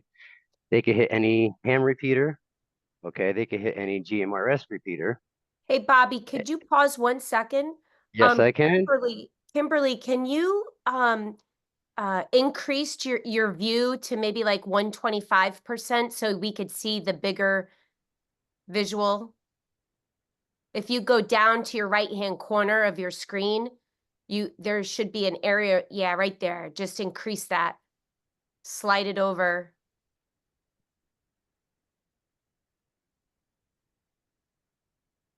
Ah, that's so much better. Okay, I'm sorry, Bobby. I didn't mean to interrupt you, but go ahead. You're fine, you're fine. So I was saying that these are dual mode radios, and one of the main reasons why we chose this particular brand and company of radios, because I'm not a ham guy. I just recently got a GMRS license, not too long ago. Not that I needed it. It's just while I was practicing and testing out these things, I didn't want anybody knocking on my door, so to speak. All right. So, you know, I recommend people being very familiar with their at least GMRS repeaters in their state, and you can find those listed at mygmrs.com. A lot of the ham guys in your state are well more versed in this area. I'm not a ham operator, never have been, always wanted to be, but I was more of the guy getting shot at and smiling while doing it. Just knowing how to work the radios, not so much, the person behind them. But as I got older, looks like that's where I ended up. So knowing that and the capabilities of these radios, we made a lot of mistakes down in Katrina. And based off those mistakes is why I absolutely jumped on this as soon as possible, because, although they're separate, these radios have the capability of, as soon as the tower is going down, and if the whole the assembly is hooked up to the right repeaters, right, and everybody's on the same channels, the radios automatically go to analog and start using the repeater system that they're hooked up to. I don't want to get too technical into that. I'm not trying to debate ham radios over these. Ham radios are the most superior things there are. You cannot beat them. However, it's for people who don't really necessarily want to know that. It's easier for them to get something out of a box, turn it on, watch a video, and just start talking within the minute or two. Without having to know all the stuff you really need to know to be a ham operator. Like that's a privilege to be a ham operator. This isn't for that. This, however, I do feel will bridge the gap, combine the two systems. So at least when people are using these as, county reeves and emergency service units, we're on them every day, So if there's a roll call and no one shows up, well, then guess what? The dispatcher knows the last known location, and we have a starting point at least to start looking, if there's no response. So, that being said, in North Carolina, we have the capabilities of dedicating med channels to, our American physicians and nurses and emergency service workers out there through URL dispatch that could be set up the closest cell tower there is, as long as you can hit internet. And we do have the capabilities to SATCOM communicate on these radios through the uses of gateways. Part of what I do now is becoming a distributor to this specific American gateway dealer who only has access to our specific tier 1 system, which is real PPT. Okay. It's the best there is probably in the world. There are American systems, but the radios start well over $500, and annual prescriptions for half the services that we offer start at $150 to $500 a year. So it's not practical for us to have these things. Like, I want everybody to have ICOMs or High Tierra or these really functional radios, but you're talking $2,000 a pop. It's just not practical right now, but this will lead to people getting interested in communications and hopefully reviving that ham DMR repeater system that is evolving along with this. It's not one or the other. This is the way to bridge the gap and get people into that. And there's more to it than that. Like, holding one of these things, you become part of something. It's not just meetings where you're talking about things happening. Like, you're part of something active right now, that if you needed help, there's someone that's going to answer that and say, all right, man, I got you. I'm in Nevada, but I can make thousands freaking phone calls for you, and I could give them your last known location. As a dispatcher, we could dispatch de facto through what we're doing. So the use of these gateways allows us to, have ham radios on DMR analog, VHF radios on analog DMR, police radios, 800, 900 bands, satellite comms. With all these different frequencies, we just need one radio dedicated to the gateway and the right connector from the radio to the gateway. The gateways that we're offering North Carolina right now, they're 4-channel gateways, so 4 different, so we could have a satellite comm, we could have a push to talk over radio comm, we could have a VHF comm, and we could have a UHF comm, all communicate through our radios, and all talking to the same person. And The thing is, like as a mobile unit, every car would have an amp and a repeater and a gateway in their unit. So, you know, with our own antennas and basically mobile command unit, separate vehicles will act as mobile repeaters, and you know every repeater maybe 25 to maybe 50 miles if we're lucky, square per vehicle. You know, so that will intensify, and these are, you know, we have capabilities of making these waterproof. And being maritime with them, I was on boats in Katrina, doing the exact same thing with Stone Age equipment at the time. So the capabilities of this is not one or the other. It's just POC is just, it's very cheap compared to cellular phones. You know, the radios themselves, to me, they're only $200-300. They're disposable. It's a lot cheaper than buying a cell phone. It's very accessible. You don't have to have special software to run these. All you have to do is just basically have an Android or iOS app, and you can get on the system and start using it. You know, our dispatch is just, PKTF is doing some amazing things with dispatching, training coming out and training for these specific radios, and we're going to have IT people learning how to program radios. The good thing about the system that we're doing and using right now, again, which is Corga Real PPT, the leader in all this. They've been doing this, I think, since like 2006. So like they're the total leaders of cutting edge technology. And I was actually contacted by them for this specific project to work with them. And, you know, we came out to a great agreement where, I mean, we're connected to, I think, over 200 servers worldwide. So if any of our American servers come down, you know, South American and Canadian servers come in and jump on. If there's an overload, then, you know, servers from Brazil or Australia will come in and take off that overload. So there's nothing shutting down. The capabilities of this are amazing through dispatch. Through dispatch, we have the capabilities of sending text messages. We have the capabilities of sending files and reports. Every state is going to need at least 9 dispatchers to be available 24/7. A dispatcher's chief or manager, you know, a dispatcher supervisor or 2. Well, you would need 3 dispatcher supervisors and 3 dispatchers per shift. So all those people are going to need training for dispatching, and with capabilities of this dispatching, you know, they also have patrol options where they could cloud store vehicle dash cams and body cams, and we could have drone footage. Stand by. 10-6, I'm on a meeting. I'm going to be 10-7 for the remainder till further notice. So what we could do is have aerial drone footage live time being fed to our dispatch channels, that can be, you know, video fed remotely to you know, certain chiefs or different, you know, departments of the Federation on scene in disaster areas. So the possibilities of this are endless. There are, I would say, I wouldn't say better, but comparable systems to this. However, they're probably 10 times the cost, and it's just not practical for us to move as one at that right now. You know, so when you're holding these things, it becomes real. Like it's not a dream anymore. It's actually being deployed and used as we speak. With that, I'll stop rambling and answer some questions. May I? Please. So if the Gwyn towers go down, do the ham radios connect to Starlink? Isn't that our backup if we lose, you know, connectivity here on the land? Is the satellites up in the air?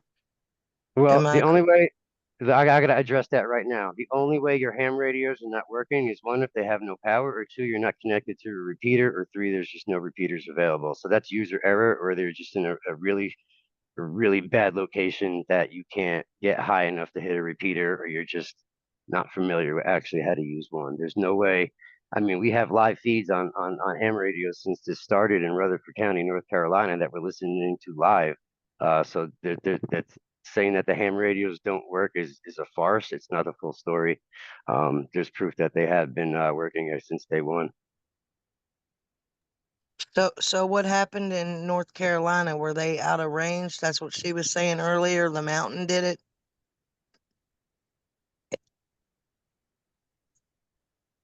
I can't answer that. I wasn't there. But the only way that could happen is if they didn't know how to use the radio, or there was just the towers were down, the repeaters were inaccessible, and at that point, there's nothing you could do because those are local repeaters. If the assembly had their own repeaters, that would be a totally different story, and they would be accessible with the rest of the state at that point. So that's irrelevant. So it's That's very you important can't that go we, off that. Yeah, you can't go off that information if you weren't there yourself. Me being at Katrina, I know how this works, and I can tell you that's as far as that's not the full story of what happened. 100%. so we need education so people don't run into that problem where they can't access the signals. Because I feel like I wouldn't be able to, I'm a common person. That's why I'm And asking. So and this forgive me. is I am not mad at you. I feel and this is why I'm here to spread this. Like the only way you cannot prevent this, the only way to manage it is to be ready for it, which means you need to have your stuff up and running and be practicing with it every day. So it's not about just being part of a group, although it is, but when you're practicing things and you're doing things every day, it creates muscle memory subconsciously. When things hit the fan, you're not going to worry because you're just going to feel so comfortable turning on this radio and talking that it becomes normal. So that's where you can go into situations very calm and not just be like, oh my God, it's okay. I'm not trying to put anybody down because, you know, I was in a situation like that before I became, involved in emergency services. So I understand the fear and the uncertainty and the false information when you're looking at it. You're just like, why am I thinking this? I'm being told by another person who is being told by another person. Like I have to experience it. So I just started asking questions and it led me to this. So yeah, just please, please, please, you have to have a system and equipment in place and be practicing with it. You're never going to prevent this stuff, but if you do something every day when the shit hits the fan, it'll be much more manageable. And instead of being a total disaster, you could probably totally, I would say at least 75% cut the loss of life. The property at that point is irrelevant. Um, but that's where the group communication comes in, where the assemblies can offer these other private groups helping things. Is that kind of make sense? Yes, thank you. What I'm hearing Yeah. is all of 50 militias really need to be working on ham education. Is that we need to, if they have militias, I don't know that, I know some states don't. But, when you talk about muscle memory, that's something that I need to take back to our militia coordinator. And I feel real confident here because we got Joe Hayes anyway, and he comes to our militia meetings and he's been working on it. So, I've been excited to hear about it and gain more knowledge. And this is just helping me not to burden Joe more. So thank you. Absolutely. I do want to make something clear. Although these are 10 watts, they're only limited by 10 watts. So besides these radios, the good thing about them is you can use the infrastructure that's already there. But we also provide the repeaters and the antennas and all that stuff to have their own. So it's not just about using their stuff. And all the assembly ham guys who have their own like servers going and all the DMR stuff, we can incorporate that seamlessly into our system. So it could be part of it, but separate. So it can communicate with us and work with us, but be separate. So no one but that assembly would be able to look at that. So all these servers and these communication things that all the ham guys are doing in your assemblies who are experts at that, that's not wasted work. That can incorporate into this, and that will form our own American server system within our bigger system, if that makes sense. So if every state has a ham expert who has servers, this is the opportunity to get off your ass and just combine each other and create our own American system. Like there's no other way to do it, because if it was that easy with all these servers, it would have been done already. So there's no excuse now. Like here's your opportunity, run with it. I don't want nothing to do with ham. I'm not a ham operator. I say every state has their own ham operator, and you guys run with it, man. Take the radio, hit repeaters, have fun. And if there's something you don't like, guess what? These guys are so into what we're doing that I have already have 3 different test models in the works that are being beta tested just off our suggestions. So they're basically running their system off our suggestions. If something doesn't work, you tell me. It's not a personal thing. I don't care. Like I didn't even want this in the first place. I just happened to be the tool getting this to you, you know? So like, this isn't my thing. So if there's something you don't like or something that you need, it's as simple as me making a phone call to IT and me training other dispatchers and train the trainers, you know, to teach other dispatchers to have access, because I don't want anything to do with anybody's assembly. Like all I want to do is just get you to radios and assign your accounts, and that's it. Like that's my hand. I don't want nothing to do with it. So you guys will all have all access that is exclusively yours and no one else can touch because of all the encryptions and things like that. And their IT is so willing to work with us that you just give them a suggestion and their engineers make it work, man. It's, you know, it's quite amazing. Thank you, Bobby. It's really just a fascinating thing. And to differentiate just a little more clearly, because this is taking me some time to comprehend it as well. The ham radio level is one level of communication. The level of the radios that we're talking about actually gives us access to multiple, and it can fall back into being able to connect to the ham. So it really is one of the more diverse ways to have multiple ways. So if one goes down, another will work. So it's a bit of a redundancy to have connection. So where it starts to apply, not only in the emergency situations and with regard to the militia build out and mapping out our own unique states, making sure we have our own repeaters and our own repeater systems, and basically are equipped to be able to manage our communications as best as possible, especially in a catastrophic event. And then having mobile units that can be dispatched to areas that may have been wiped out, that will give us the ability to cover our own states completely. But on us, on more of a common level, like Bobby said, is to be able to start to use these and become more acquainted with them and have them as our backup. Recognizing that we may not always have, you know, full targets where full systems are going to be taken down. Maybe they're just going to come after me and they're going to take my phone down. Well, now I have another backup that I can go ahead and I can pick up and I can call. If I'm having a problem, I can key up the mic and I can get a last known location for where I was if there was a problem. It is going to be something that we're going to have the very big security levels that are currently in play right now with emergency rescue and with other things like human trafficking they're using these now and testing them and having great success. So that's again some of the reason why these were chosen. But again, in a more common way, it will be able to keep us all individually connected if we are targeted by our phones and so forth, and we are removed from a communication pattern. We would still have that.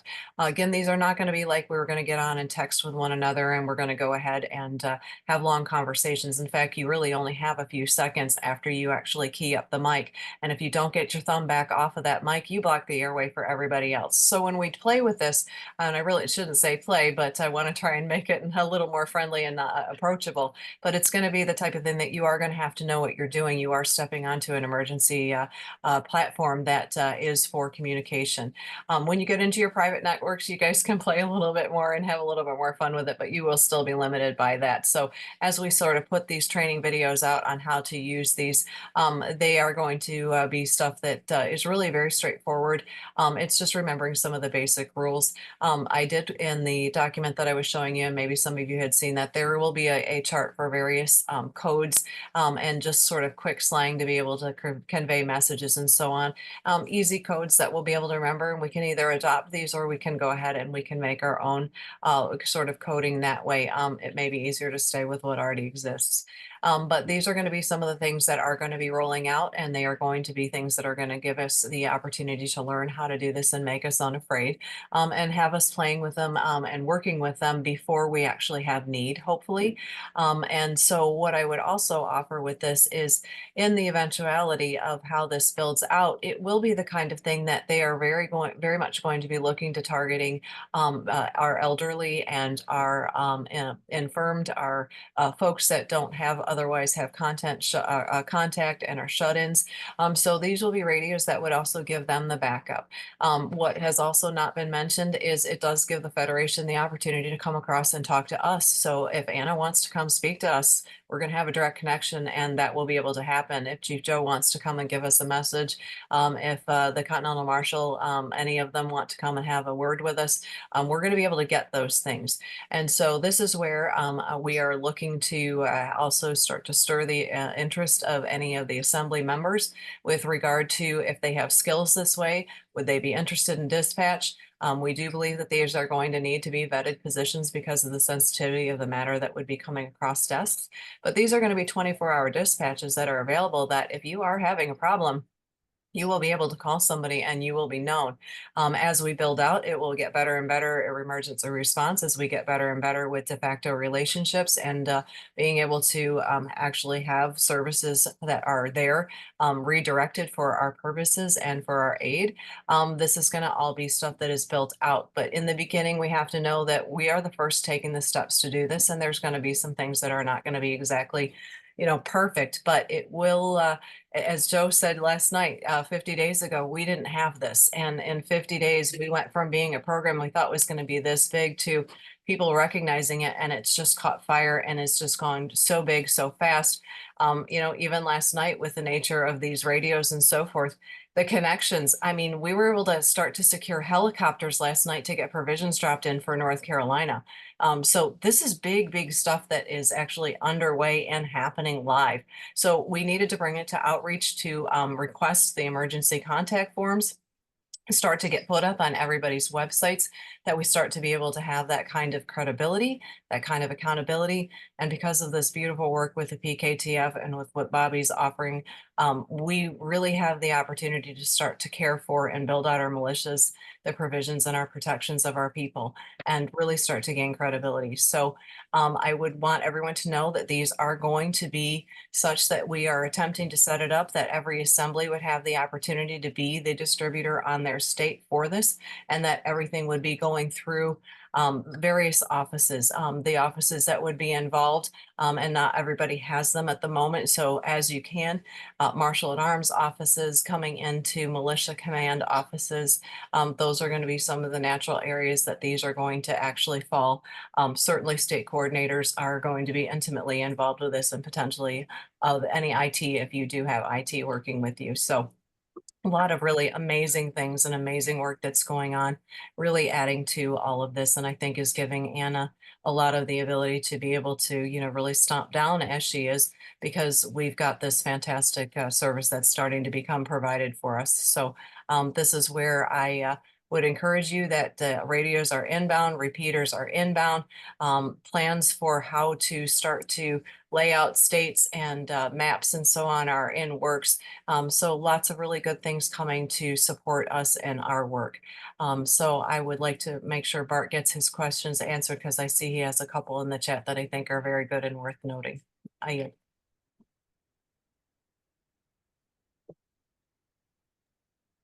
Was that my cue?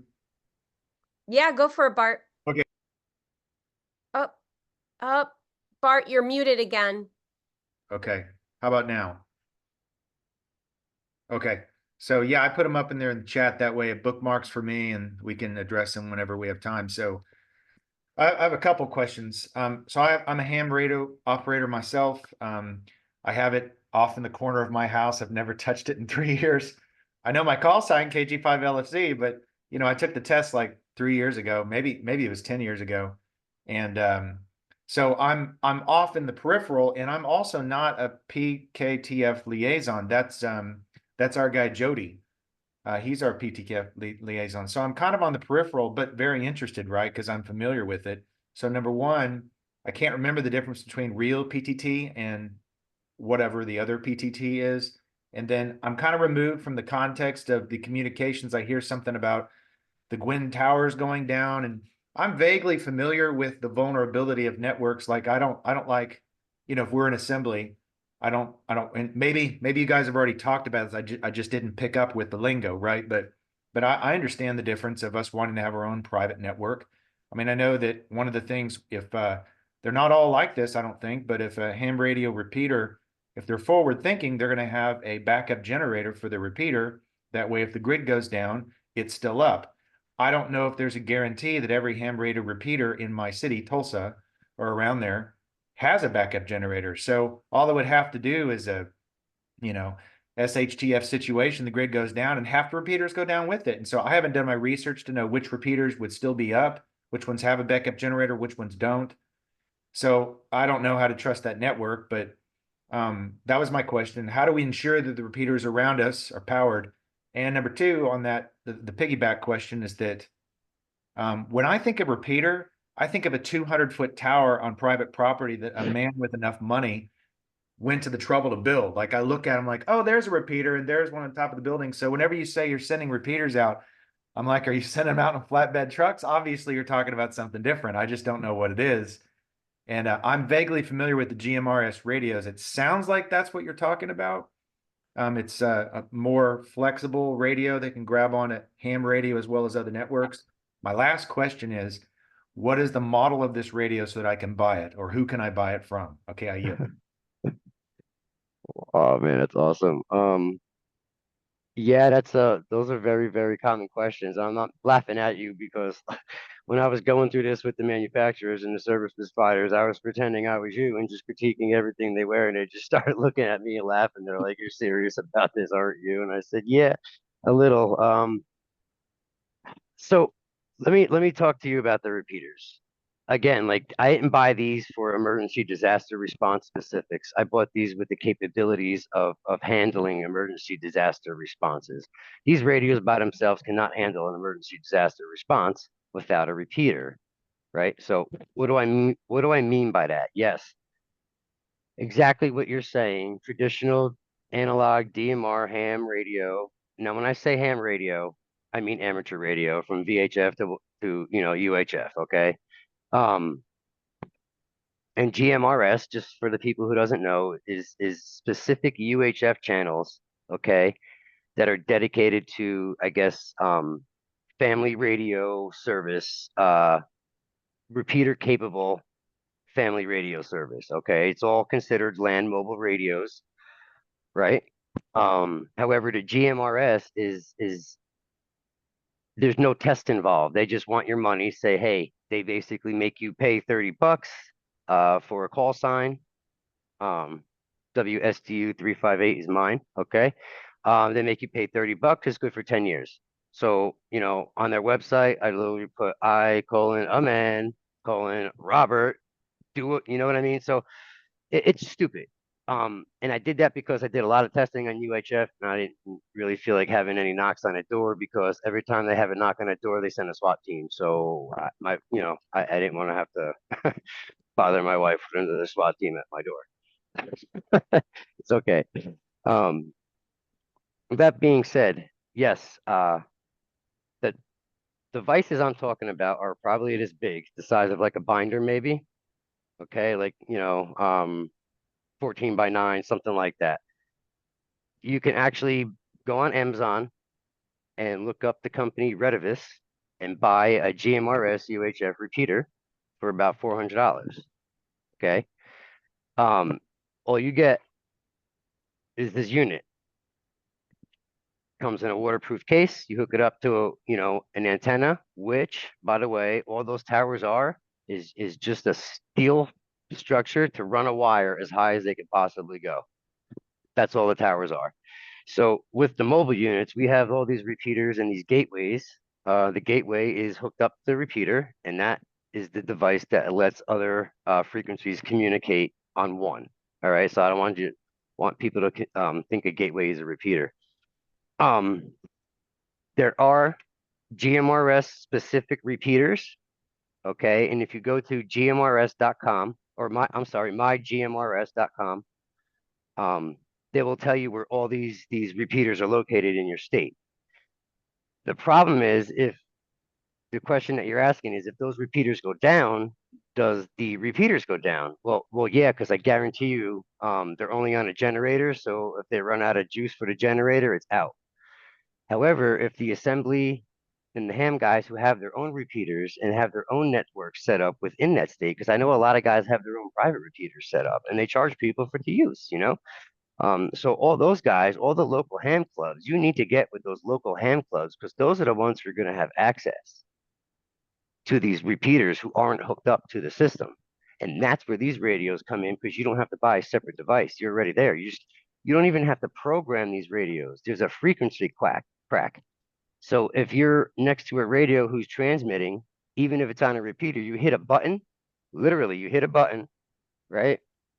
And it says frequency crack. It will pick up all the repeaters, subtones, the CTTS, the DTTS tones for transmit, and then the separate frequency to receive. It picks up all that and automatically programs the channel for you, so you don't have to do a thing. It's this technology is so advanced, like it's something you would think of you wish you had as a kid into radios, So that's another thing. When you're holding this, you're just like, yeah, I feel like a kid again. It just makes you smile inside. Like it's it's really cool when you're talking to people from different states. You're like, I understand it now. Like there's no bickering. It's just like a camaraderie. Like we have radio checks, every time zone at 12 o'clock. We have radio checks. We're on the radio with different people. I'm constantly on with people from Florida and Michigan and New York, New Jersey, South Carolina, Arizona. There's so many people involved in this now. It's just if there's another system out there that is better than this, like this is not my baby. I don't care. Let's go to that system. But until we find that, I say we just use the heck out of this and just make it work until something else comes along where we can afford our own infrastructure. I yield with that. If I'm picking up what you're talking about, you're saying that the repeater that we can buy for $400 is like it's obviously it's not a replacement for the ham networks. I think in terms of ham, that's why I keep mentioning it, even though it's not the only options. But you're saying it's a parallel solution, right? And it's more capable than ham, and it's easy for anybody to use, and that repeater. I mean, we don't have a militia in Oklahoma right now. We're getting more. That's why we're advertising. We're getting more members so that we can have a militia. But once we do, hopefully we'd have someone in every county, right? Or whatever the distance parameters are. We would have someone with one of these $400 repeaters, and then it would be up to them to plan ahead to have a backup power source to last so many hours for their $400 GMRS repeater, correct? Yes, and I wouldn't recommend those $400 GMRS repeaters because there's repeaters that I could get that are much more waterproof. They come in special waterproof boxes. They already have battery backups included, and all you got to do is just hook up a solar device and you're done. Oh, so okay. we have all that all we have to do is get funding for it, and you got it. Like it's there, it's here, the future is here. Like all you need is it's just I'm a distributor for all this. So you just tell me what you need and you could have it within 2 weeks. Like that's where we are right now. Are you saying that I can order this? And I mean, do I need to pay you money to get it? Or what are you saying there? No, I'm saying that if you need that capability, to set your repeaters up, one, you could use this as a fundraiser to draw people in. Okay, here's an example. The de facto killed all the volunteer agencies. Okay, I got into this at 15 years old. I was smoking pot, cutting school, and answering ambulance calls, dealing with death at 15. Okay, that's how I got into this, and I just absolutely didn't turn back. There's nothing in my mind that I wanted to learn except for when I started seeing the things, and the things made my insides crawl, and seeing it firsthand and not understanding why you never taught this, it rocks your world, man. Right. So I asked questions, and that's how I led to Anna, and that took over. So my point is you can use this. Okay. So when I started volunteering, I did it because I wanted to help people and become part of a group, a community of good people, just, protecting ourselves and helping others. I did it for free. We didn't even have, and the only radios we had were in old hearses, like that was our ambulance at the time. So, just being able to carry this and be dispatched to a call, like we didn't have EKG machines where I came from. We barely had working blood pressure cuffs. All we did was grab people and run them to the hospital. Okay, that's how volunteer EMS evolved, and then the de facto said, oh yeah, we can make money out of this. So they, all these volunteering people just fell along with the incorporation trend.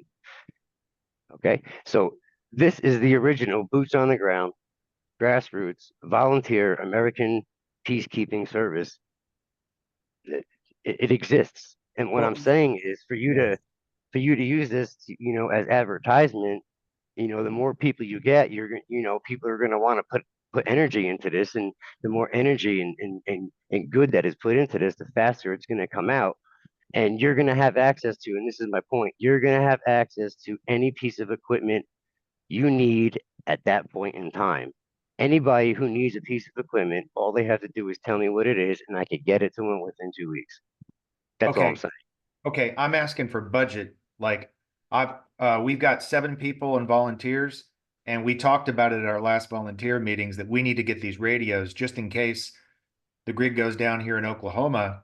We've got Signal. Like we went ahead and made that transition. We created some groups in Signal, but then Jody brought up the radios, and my little antenna picked up. I was like, oh yeah, we need those. So we need to order 7 radios for the Oklahoma Assembly. So I guess you're the guy to talk to, right?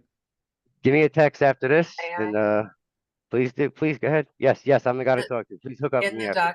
In the document I just put in the chat, that was the document that I had been scrolling through.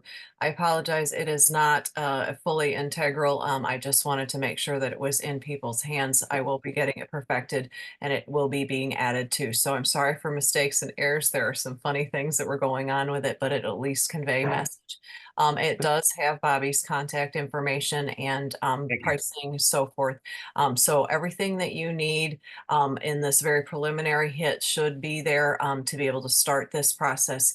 And as more questions are needed and we're fielding more, we'll be adding to this, and training will be coming probably in some video format, I think is what is being planned here, to make it that there's not as much reading and a little bit more of a pick it up this way. So I would also encourage that your PKTF liaison will be very helpful in being able to help get all of these connections to happen too. So if you don't have militia built out, there sort of is a order in which they're going to suggest the process works. But if you don't have a player on your assembly, whoever you've got, step up, and you will be able to start to do, work with these quite quickly.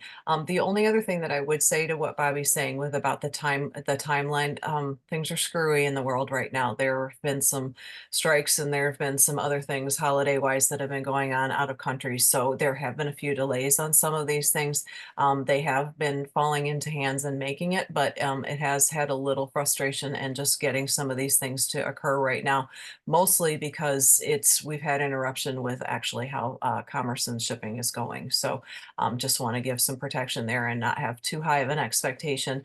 But on Michigan, we definitely have taken action to start to move on these, and we want our GI connected quickly, being that we might be considered the most targeted assembly. No offense to anybody else. It was Anna's words, but we're feeling the heat. So I would say that we are running really hard and fast to try and make sure that we have a connected government and that we are capable of being able to, provide emergency services and know where each other are. So I look forward to all of the things that this is going to be able to bring us in the long term. But in the short term, I just want to say thank you, Bobby, because I know that the work that you've done here is helping a lot of lives in North Carolina right now, and probably going to be in Florida as well, surrounding areas. So our love goes out to all of these folks. You have our prayers. You have, every confidence that if you can get to us, we're trying to get to you. So we love you, and thank you, Bobby, and thank you, Joe and PKTF, for everything.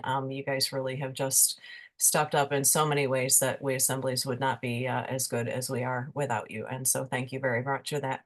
Tammy, thank you also very much for having us. I know this has gone incredibly late. We're exactly 3 hours right now. So woo, we're getting real close to our litigations that go 5 hours. So yeah, Yeah, well, it's a big deal. So thank you very much. I look forward to next month. And if there's any questions or anybody needs anything, please do let us know. And if I can say just one more last thing, one of the things that I've gone ahead and done is if you know of anybody that is been left in Florida or is in North Carolina, if you want to send these over to your PKTF liaison, those can be passed up to the PKTF. And they can actually have a record of where their last known location is. I know in Florida, we've had people that have been left behind, either elderly, infirmed, cannot get out. And so we're trying to just mark locations that there are people that were known and to be able to have check-ins on them, hopefully in time. So if that is something that you are interested in doing for loved ones, you can go ahead and send that through your PKTF liaison, and that will get sent up to the PKTF, and hopefully protections added. So thank you very much again, all of you. Love you all. Thank you very much. Peace to every one of you. And Tammy, I will yield from here. Thank you. Thank you, Bobby.